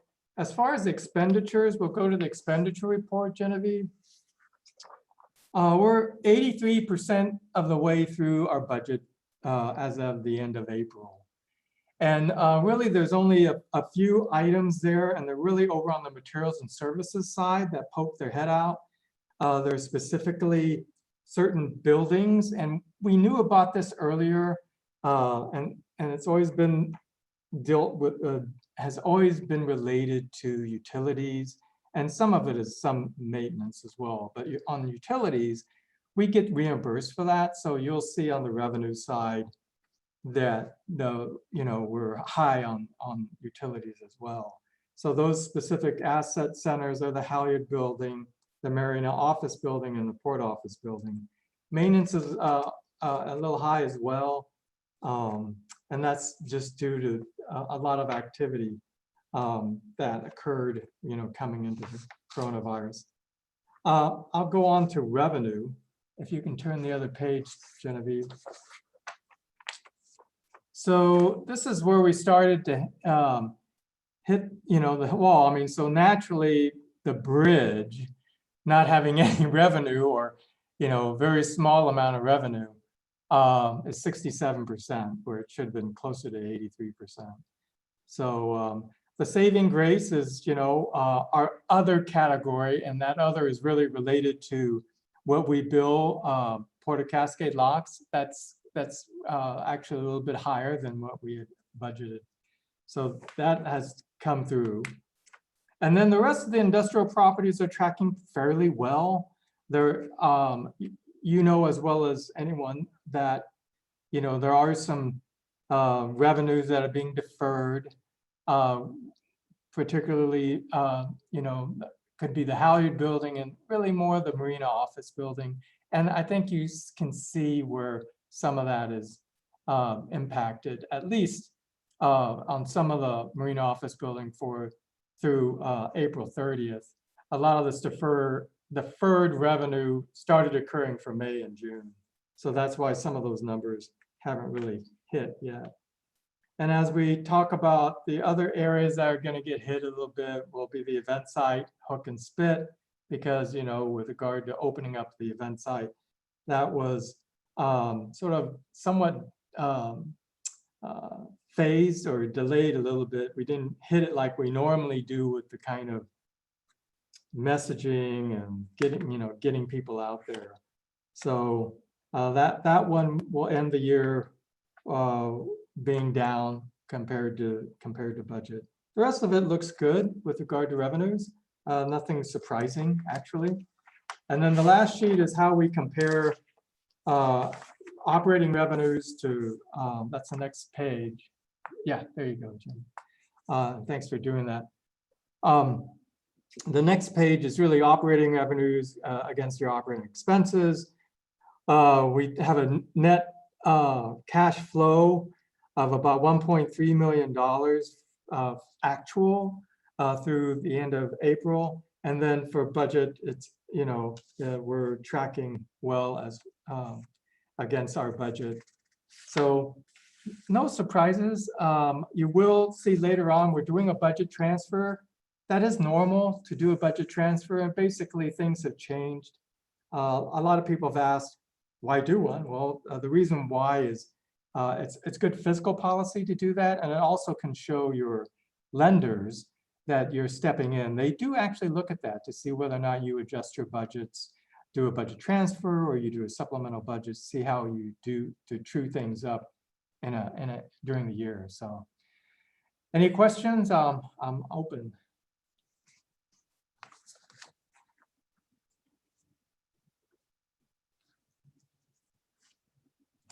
Okay.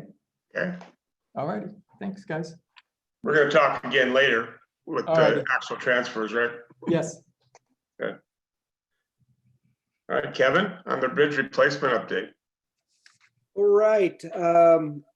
So over the last few months, the Bi-State Working Group has been meeting, I think five, maybe 6 times. And I've heard from a number of you that you'd like to get a little bit more of a detailed update on what the working group is doing, and at what point will there be any decision-making points from the Port Commission. In the packet, I've given you all the background on that supports the presentation tonight, kind of a history of the meetings. I won't belabor that. But I would say that the way that the current working group is set up is actually pretty efficient. What they're doing is they're getting a monthly report, pretty detailed presentation from Steve Siegel. And then 2 weeks later, there's a smaller meeting that maybe lasts a half hour where just the working group members meet amongst themselves and kind of talk about the direction that we're going in and do some corrective action if need be. And so far, that's been a pretty effective way to make sure that we're using Siegel effectively. So this presentation that I'll be running through tonight was developed by Steve Siegel, and it was really based upon the input from the working group off the first presentation that was a little bit more academic. And this attempts to boil down the governance issue really into three main points. The first one being, where is the region going regarding new bridge ownership and governance? 2, how do we get there? And then 3, what are the first steps in order to make that happen? So I think at this point, I'm going to, I guess I can share the screen and bring up the PowerPoint presentation. Does everybody see that? Yes, I do. All right, so I'm just going to zip through this. Stop me if you have any questions. So those three areas that I just mentioned about, what's our end goal going to be? That's really the long-term governance structure. What's the end result going to be? And at least in Siegel's estimation, the bi-state compact makes the most amount of sense based upon the criteria that is necessary to get behind and fund a new bridge and run a new bridge and manage a new bridge. The second point is this interim structure, which is really the current bi-state working group. So the bi-state working group is going to be looking at key issues over the next couple of years. It might not take 2 years, who knows? But really developing an MOU, memos of understanding between the 6 agencies, so that everybody that there's consensus regionally from a policy perspective that this is how the region wants to move forward. And that MOU will need to come to each board, participating agency board. So Siegel was really trying to make sure that this sounded like the right approach to the group, and there was definitely consensus to consider what he was bringing up. So the first item is the long-term governance, and this would be to establish the bi-state compact. Don't really want to get into all of this. I sent this to you earlier to review, but it's basically would become a new public agency established by statute, and the authority would specifically allow for a toll bridge to be built, operated, and funded either through public or P3 tools. And Kevin, so, I'd like to. Yeah, go ahead. I'll just interject there that without a bi-state compact, the Oregon side legislature has acted to make the port, a potential owning, managing entity, but the Washington side has not. And without a bi-state compact, we don't have a partner across the river. Yeah, and that did come up periodically, and and that was where this this joint powers agreement on the current slide attempted to show a different alternative just to the bi-state compact. I mean, I think Steve really wanted to show that there are other ways of forming this, but the main issues here is that we need to make sure that whatever future entity is created, that it's creditworthy, that it's going to insulate the local governments from any liabilities from future activities. The issues that Commissioner Everett brought up about different legal issues in each state, and having just more pure, clear authority with a bi-state compact versus an IGA. It's also important to note that there's still a lot of interest in studying P3s, and that the bi-state compact could specifically grant itself that P3 authority if at that time the compact wanted to go in that direction. Kevin, where's the interest in P3 coming from specifically? What parties? Well, I think that there's some interest from the city of Hood River and Hood River County to continue to explore that. So, that's something that I think that there's been some pretty good, robust debate about, specifically from Klickitat County. I think Commissioner Souter has expressed some skepticism, but I think what the big takeaway with that then is that there's some trust that's been built up. And I think it's really a good sign that they're starting to have some pretty robust discussions about things like this. And so everybody's keeping an open mind, but there's definitely some good spirited discussion going on. But I would say, and I'll touch base on how P3s will work into this process moving forward. But I guess my question is more, are those the positions that the city and the county of Hood River are taking, or are those the positions that the members on the bi-state commission representing the city and the county are pushing? I have not seen any formal policy statements from any of the participating governments. Although I would interject again, and the skepticism on the side of Commissioner Souter is that P3s would just be very, very expensive.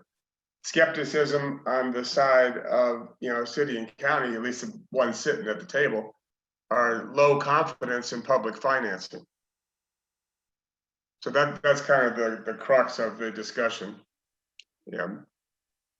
And I think what Siegel is doing is trying to set up a format that allows, we're not trying to make specific decisions at this point, or the working group isn't going to be making specific decisions right away, or the individual boards, but we're kind of laying out that framework so that these decisions can be done in a thoughtful process moving forward.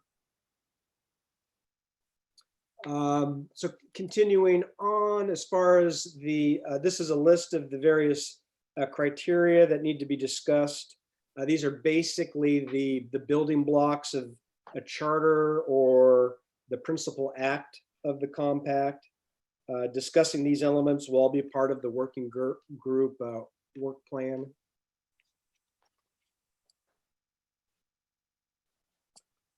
So here we get to the next one, as far as how do we get to that vision of a bi-state compact, and what are the next steps? And that really comes down to this MOU and the work scope for the next couple of years. I think that's a pretty conservative statement. I hope it doesn't take that long, but that's probably a good place to start.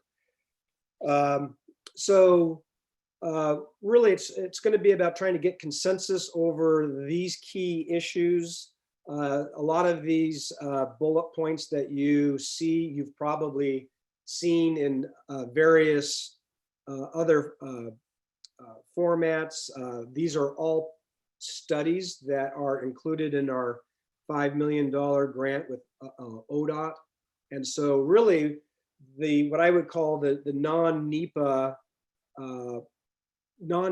but ODOT approved studies, the working group is becoming a good entity to kind of usher through those studies, just to kind of build up consolidated support for the effort in the region. Hey, Kevin, we have a question from Commissioner Merriweather. Yes. He's asking, has the bi-state working group discussed possibility of ODOT or WashDOT ownership and operation of a new bridge? And if not, will that option be considered at some point? Yeah, that issue has come up for sure. We've had very significant pushback from both of the DOTs. We had Senator King visit at one point, and he thought it would be easier for him to get us $300 million than to convince WashDOT to take the bridge over. Obviously, that was in jest, but I think that there's been, even though there's been opposition from the DOTs to take the project over, there has been some openings, specifically from ODOT on the Region 1 side to provide, potential technical assistance as we move through these steps. And we're also monitoring the work with the I-5 bridge.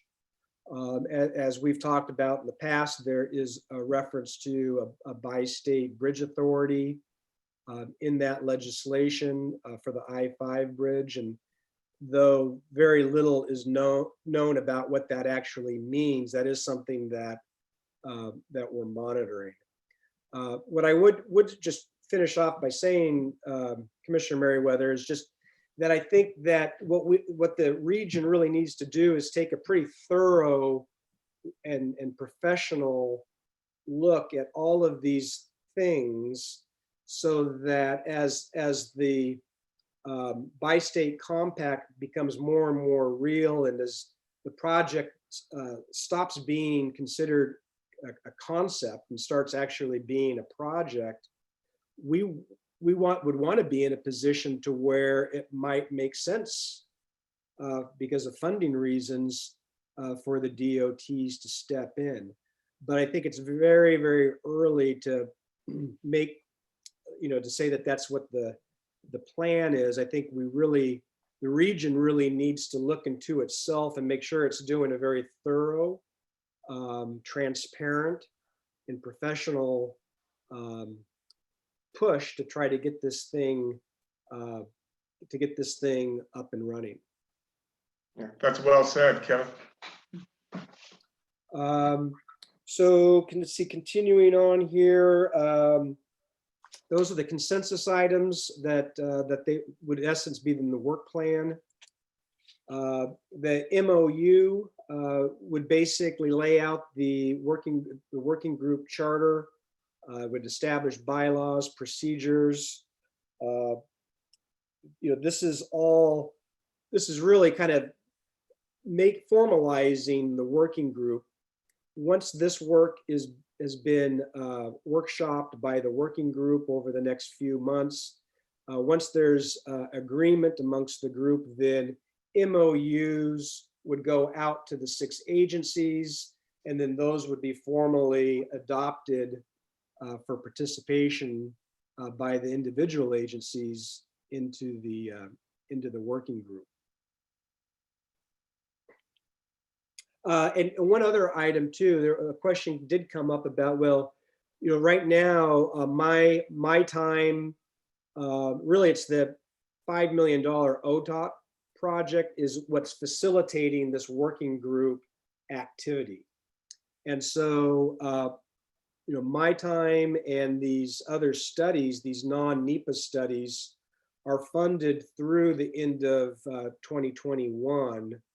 And in all of the grants that we've been applying for, we also include equal administrative lines so that, there's some staff support and that we can continue to do increasing levels of studies based upon what the working group determines is the best path forward. This sheet basically just summarizes that the MOU really needs to be able to make changes to the work plan, that the activities would comply with all of the participating agencies' responsibilities as individual entities, that everything is going to be done transparently and with open communication, and that there will be a way to resolve or attempted to resolve any disputes or difficult situations that may come up. And then the other aspect is the funding. So there are IGAs and interlocal agreements. So we have the MOU for consolidating the working group, but each individual agency may come upon funding from either successful grant applications or appropriations from one state. And so there would need to be some IGAs between the project, the lead project partner, which was likely to be the port, just because of its position, and those other agencies that may be bringing funding in, just so that there is specific policy background for any grant agreements, and making sure that the grant activities and the funding activities are being conducted appropriate to each body's responsibilities to their boards and constituents. Continuing on, so principles phase 2 work scope and funding. Again, this is just talking about the lead agency. That's would be the one that really all the procurement and contracting would be run through. This could switch. I mean, for instance, if you had funding that came from Washington State, it might be required. In fact, it would be required that the procurement would need to follow Washington State rules and laws. And then it would also identify the roles for the non-lead funding partners. And this is similar to what we worked into the joint application for the build application with Klickitat County. Klickitat County didn't put any money in, but they are going to take the lead as far as coordinating the engineering selection committee and that process, and then also technical advisory committees at the local level throughout that engineering process. So, and then the general is basically just the overhead administrative requirements that will need to be continued to be funded as well after the ODOT $5 million goes away. And so these other grants and other funding opportunities will need to keep that administrative effort, keeping the project going, working with the working group. So that comes down to then what are the next steps? So assuming that the working group concurred with this approach, and I think they did, the preliminary action plan for the next couple of years, or actually a year, at least a year, would be working on the compact concept. What is it that we're actually going to be working for, working towards? What's the end result as far as governance? And then working on agreeing to the MOUs, the details of the MOUs, and the ultimate approval of the MOUs. And then likewise, you have the work scope. That's the toll studies, the toll policies, level 2 governance evaluation, legislative requirements and drafting those bills, studying P3s, whether it's through an industry form or request for proposals, but all of those studies would be part of that work scope. And then the applicable IGAs, depending on where the funding is coming from. And then the last steps, as you know, as you're really pushing towards the bi-state compact, is getting the final details of that compact agreed to, agreeing on the bi-state legislation, and more importantly, advocating as a region for the passage of that legislation, and ultimately getting the legislation passed and approved by not just our state boards, but starting with our local boards. And I think that this is a conservative schedule. I think this is something that the working group is very interested in pushing forward quickly. I think it's important that the working group doesn't push and work too fast, because we're going to come back to that point in the future when we're ready to go after more formal adoption of the bi-state compact. We want to make sure that the work that's happening now is being done thoroughly and professionally, so that if there is inspection, we can really show that the work was done thoroughly and that the participating agencies really understood all of the elements moving forward. So with that, Commissioner Everett, Commissioner Chapman, you guys have been leading the way on this effort, and I'd definitely like to hear your thoughts and the rest of the commission's thoughts on this proposal and the approach. Commissioner Chapman?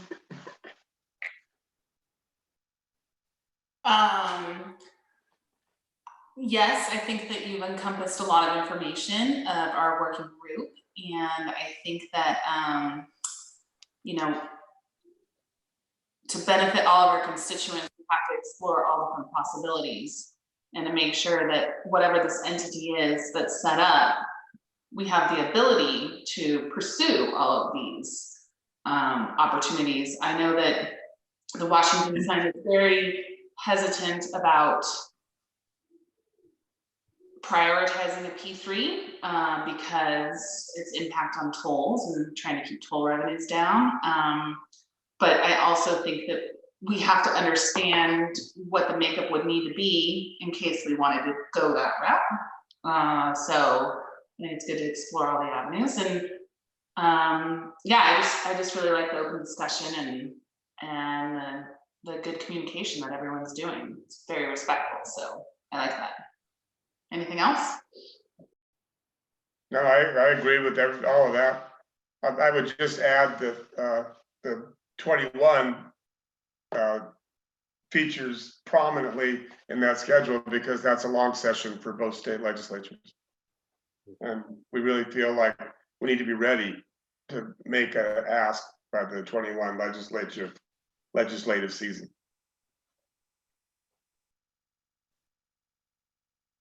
So I'm interested to hear, I heard from Commissioner Merriweather. Are there any other comments, either Hobie or Ben, thoughts about what you've seen or heard? Sounds fine, Kevin. Sounds good. All right. Well, everything else in my report is in the printed report. So unless you have any specific questions on my written report, I can hang it up. All right. Thank you. Thanks, Kevin. Yep. Moving right along, Michael, with the director's report.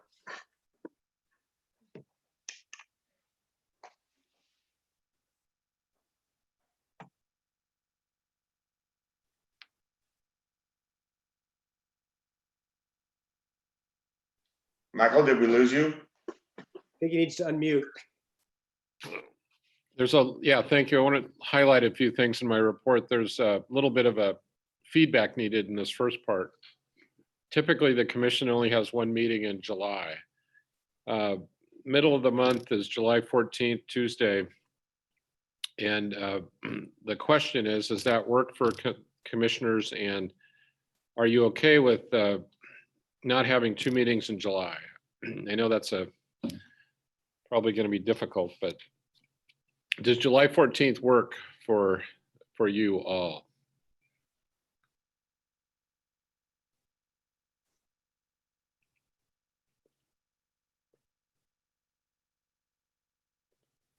Yes, it does for me. Excellent. Yes, because would we want to look at maybe doing the 4th and Tuesday of July on the 28th so that we have, I don't know, I know normally people travel a lot and not doing that so much right now. So I don't know how much information needs to be assimilated to the commission, but if you guys are overwhelmed with stuff, I'd rather have 2 smaller meetings than one 4-hour one. Well, yeah, that's a good point. There's always a trade-off there. What we would do if there was something that was pressing that we really had to get a commission meeting together, we would ask for a special meeting and schedule that.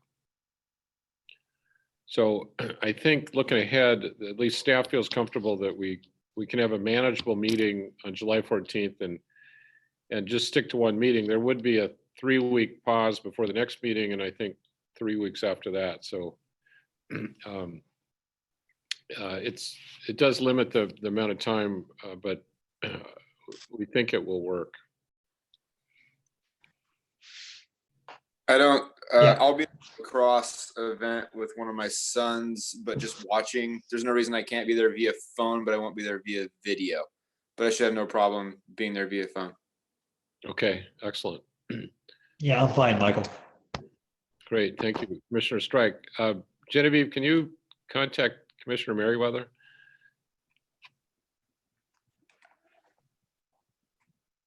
Sorry, yes, I was getting a call from Nate Stice, but David, are you available on that date? See if he's typing. I'll confirm with him via the chat. Okay, thank you. So we'll set it for the 14th, and we'll hope that one meeting will suffice. I don't think I use this term very much, but you have some rock stars here on staff. And those rock stars are Esperanza, Yana, and Marcella.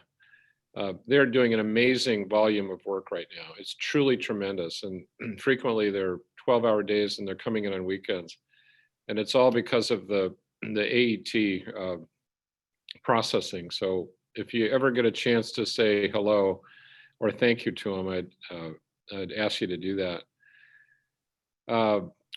Fred has hired a new staff person up front, Patty Rosas. She'll be the front desk person that it'll be very challenging, but she'll try to replace Maria Diaz. And then we've also made a hire for 2 new toll staff. You know, the toll booth resumed operations on June 1st. And we now have a schedule where, because we only have one person in the booth and they're working both sides, that there's about a 3-hour shift. So there's more shifts, more frequent turnover because of especially during peak times, it's difficult. The audit is underway right now, and Fred didn't mention that, but I think it's mostly complete, and thanks to Fred and Yana for working that annual process. We have I guess a question with American Cruise Lines. They have sought to first landing in Hood River on June 24th. Nate Stites from the governor's office set up an extensive telephone conference call, Zoom meeting, where many of the ports of call along the Oregon side of the river participated and received the information and discussed the protocols from American Cruise Lines. It was a very good meeting, and big thanks to Nate for getting it together. And then, but what came out of that meeting was an interest for more specific understanding of what the response would be and what the expectations would be for the local community here in Hood River, primarily the medical community. So we organized a separate Zoom meeting yesterday with ACL and with the Providence and the city and county. And I guess my summary of that meeting is that there's still concern, but there's better understanding and a whole lot of uncertainty. ACL will not be able to land here if we're in phase 1. In phase 2, they could be, but we want to make sure, and they want to make sure that the local hospital and the county health department are comfortable with that. So we've attached their operations plan, the policies and practices that they would plan to implement. But I would say that I think the jury's still out about whether the local health community is yet comfortable with that. I wanted to just bring that to your attention and focus on it because it's not only the practice and the practical elements of them landing and the sort of scenario planning if there was happened to be a breakout on the ship and it affected numerous people and it was in Hood River. So unlikely scenario, but one that you have to plan for. But I don't think that based on the agreement we have with the ACL that we could literally prevent them from coming in. But I think if they receive the response from the Providence and the county, we're not comfortable with it, or the city for that matter, that I think they would probably defer. But they do, like most businesses, they want to get back into operations as soon as possible, as long as it was done safely. Any questions or concerns by that, the commission? Okay, the Nichols Basin dock ramp should be craned into place tomorrow morning. At least we're hoping, if it all goes well. So you should expect that to be maybe not completed tomorrow, but certainly by Thursday. Wanted to kind of finish up with a couple of bridge-related things. My report indicated we had problems with the skew system on the bridge. We did, and it was the result of, as it turned out, a power outage that occurred. Thanks to John and his crew, they were able to patch in Stafford Bandlow, and they were able to get the skew system back in operation. So that was resolved within by that late afternoon, thankfully. And then finally, I wanted to just again go back to the AET implementation. It's really been quite an effort with Fred in the lead, but a lot of different people doing some great work. And maybe Fred, you can describe some of the numbers that can help quantify the effort that's underway.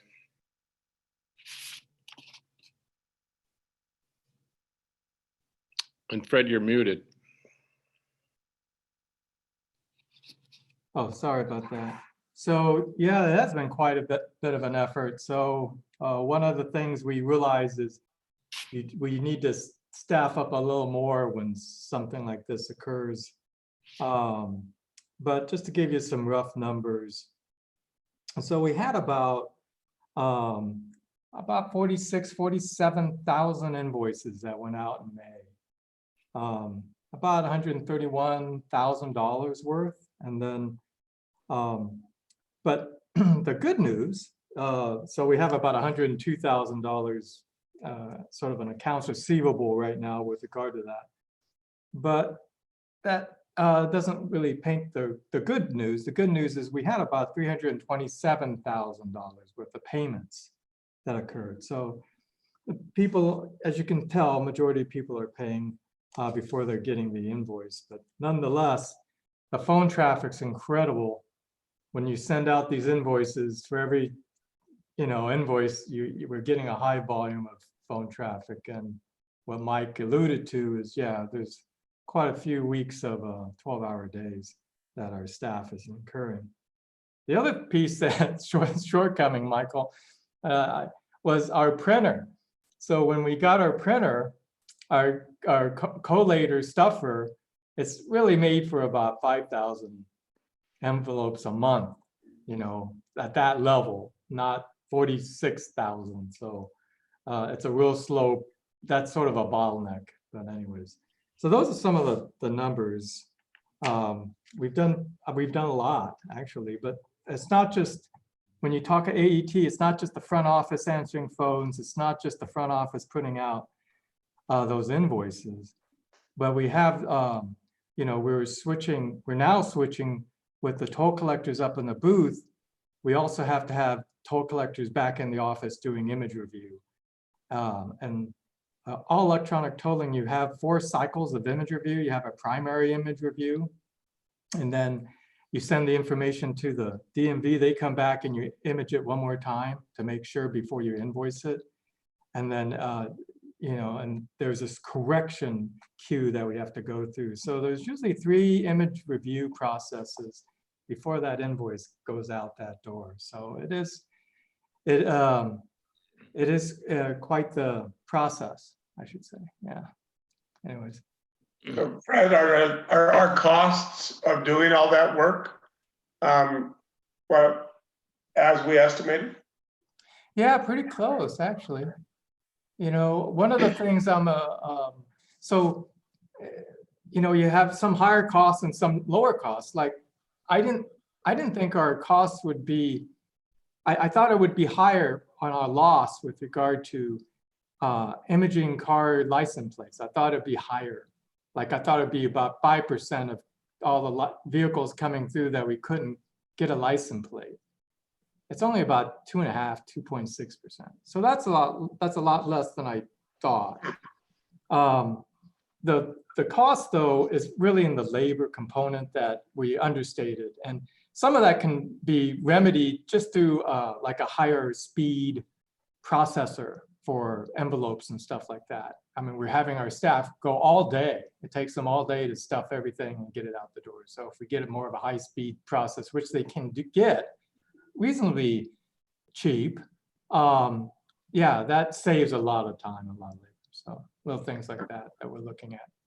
We haven't done that yet, but it's already obvious we should, kind of thing. Yeah, it's obvious, but you know, the other obvious thing is we got to have a backup plan. So if a printer stuffer goes down, where's your backup printer stuffer?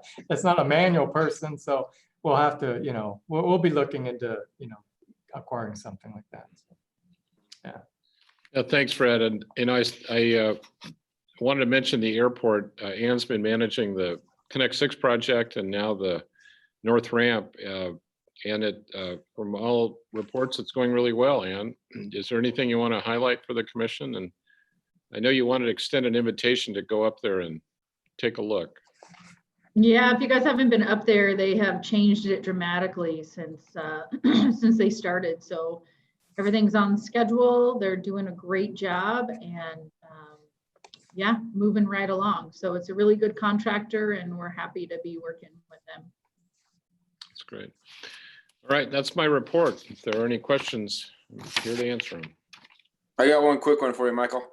Yeah. Regarding staffing, obviously staff probably doesn't hear it enough, so thank you for all the amazing work. That brings up one question. I think I read something, I don't know if it was in your report or in a report that Daryl wrote about maintenance staff being somewhat short this summer due to unforeseen circumstances. Is that something that we're going to have to hire to accommodate, or where are we with that? I don't John's not here, but I'm a little worried they're going to be very short this summer. Yeah, that's a really good point. I appreciate you bringing that up. It's sort of a coincidence of some medical issues with various staff at the same time. So there's certain things that our guys don't have to do because of the current status of with COVID, but there's other things that need to continue. And so we made the decision to go ahead and hire 2 summer staff. We may hire 1 or 2 more to help out. I did actually checked in with John today, and he's comfortable with the addition of the 2 summer help that can augment the guys that are working. He's comfortable. He could use 1 or 2 more, but he's comfortable with where we're at, especially if we can get 1 or 2 on. Thanks for asking. Great, thank you. Anything else for Michael? Then commissioner and committee reports. Any commissioner have an issue they'd like to bring up?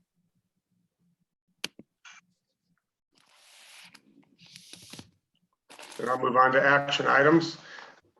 First is the resolution adopting the budget transfer. Fred, you're back up. Okay, so this is that time of year where we just true up the current year budget. All we're doing is moving appropriation around. A budget transfer is not an increase or a decrease. You're just moving from one cost category like capital outlay to material services, or you moving money from material services over to personal services. And so in the memo, I basically outlined what we're doing for each of those items. And so that's, you know, and most of this, as outlined, is mostly utility-based costs that drove where the original budget was not enough. So that's all. Okay. Absent discussion, can I get a motion? Mr. Chairman, I'd like to make a motion to approve resolution 2019-20-9, adopting the fiscal year 2019-2020 budget transfer. I hear a second. I'll second. Okay, moved and seconded. Is there any discussion? All in favor? Aye. Aye. All opposed? Aye. Okay, so chair's aye, passes. Yeah. Then B, we got resolution. That's you again, Fred. Yeah, well, this is to adopt the next year's budget. So the changes that have been outlined, we talked about it in the previous meetings. We basically increased some of the appropriation for signage because we just couldn't get to the signage this year. So we just took what was in this year's budget and moved it over to next year's. So same thing with the Marina program. And then we put some money in the budget, $35,000 for the riprap repair over here on the north side of the Marina. And then we put a placeholder in administration for COVID-19. And that was about $200,000, just sort of a set aside. And we just left it there as COVID-19, reserve. And so, and the other aspect is where we did increase or decrease the beginning fund balance for the bridge repair and replacement fund. And that has more to do with the fact that when we submit an invoice to ODOT, they usually take a lot longer. And so we won't get that money back until after this fiscal year. So that's why I adjusted that beginning fund, that big beginning cash balance down. I think that's it. And sorry to interject, but just for the minutes, let the record show that Commissioner Merriweather was an aye for that last motion. Okay. So if you make your motion, this is real specific in the language of the budget law. You do read out that recommendation as it's written. Okay, are there any questions for Fred? And can I get a motion?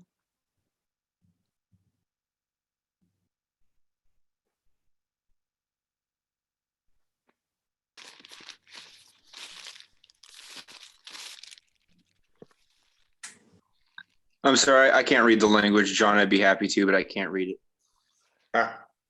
Yeah. I can read it out loud and then if you want to say so moved. Please do. The motion is, be it resolved that the Board of Commissioners for the Port of Hood River hereby adopts the budget for fiscal year 2020-2021 in the total of $40,755,700 and hereby imposes the taxes provided for in the adopted budget at the rate of 0.0332 per $1,000 of assessed value of all taxable property within the district. So moved. And we have a second from Commissioner Merriweather. Okay, moved and seconded. Is there any discussion?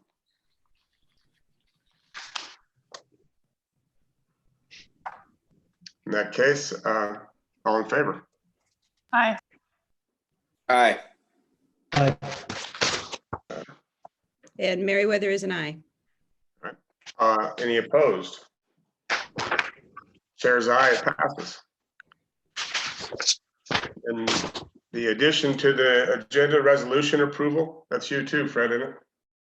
Yeah, so we were lucky, this all of a sudden came about towards about the 20th of May, where we were able to apply this. The federal government is basically sending the CARES Act funding to state governments, who then called us up to say, do you have any costs? And you couldn't use business interruption, but you could use the cost that, like personnel costs and stuff like that, for COVID-19. So we submitted about $72,000 worth of costs to the state. And so they just turned over this grant today, but they are requesting it be a resolution. So that's why this is a resolution. And then after we had already sent it, this resolution draft out to you, we received edits from legal counsel, and I've highlighted those two here. The first edit is to remove that word "and" after the first sentence. And the second edit is to change the word "amended" to read "approved." Adopted. Adopted, sorry. Is that right, Jerry?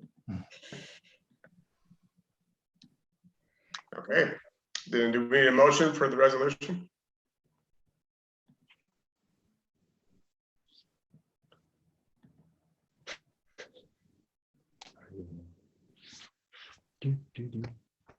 Yeah. We got, was there suggested language for a motion anywhere? It would just be, it would just be moved to adopt resolution, and then you would read the top there, the title. Okay. I move to adopt resolution number 2019-20-11, authorizing the acceptance of grant agreement number 1226 with the state of Oregon for funding available under the CARES Act with the approved, with the addendums. Okay. I get a second. We have a second from Commissioner Merriweather. Moved and seconded. Is there any discussion? In that case, all in favor? Aye. Any opposed? Commissioner Merriweather is an aye. Thank you. Chair's aye, it passes. That takes us to the commission call. I think I asked the question already, but does any commissioner have anything they'd like to bring to the table?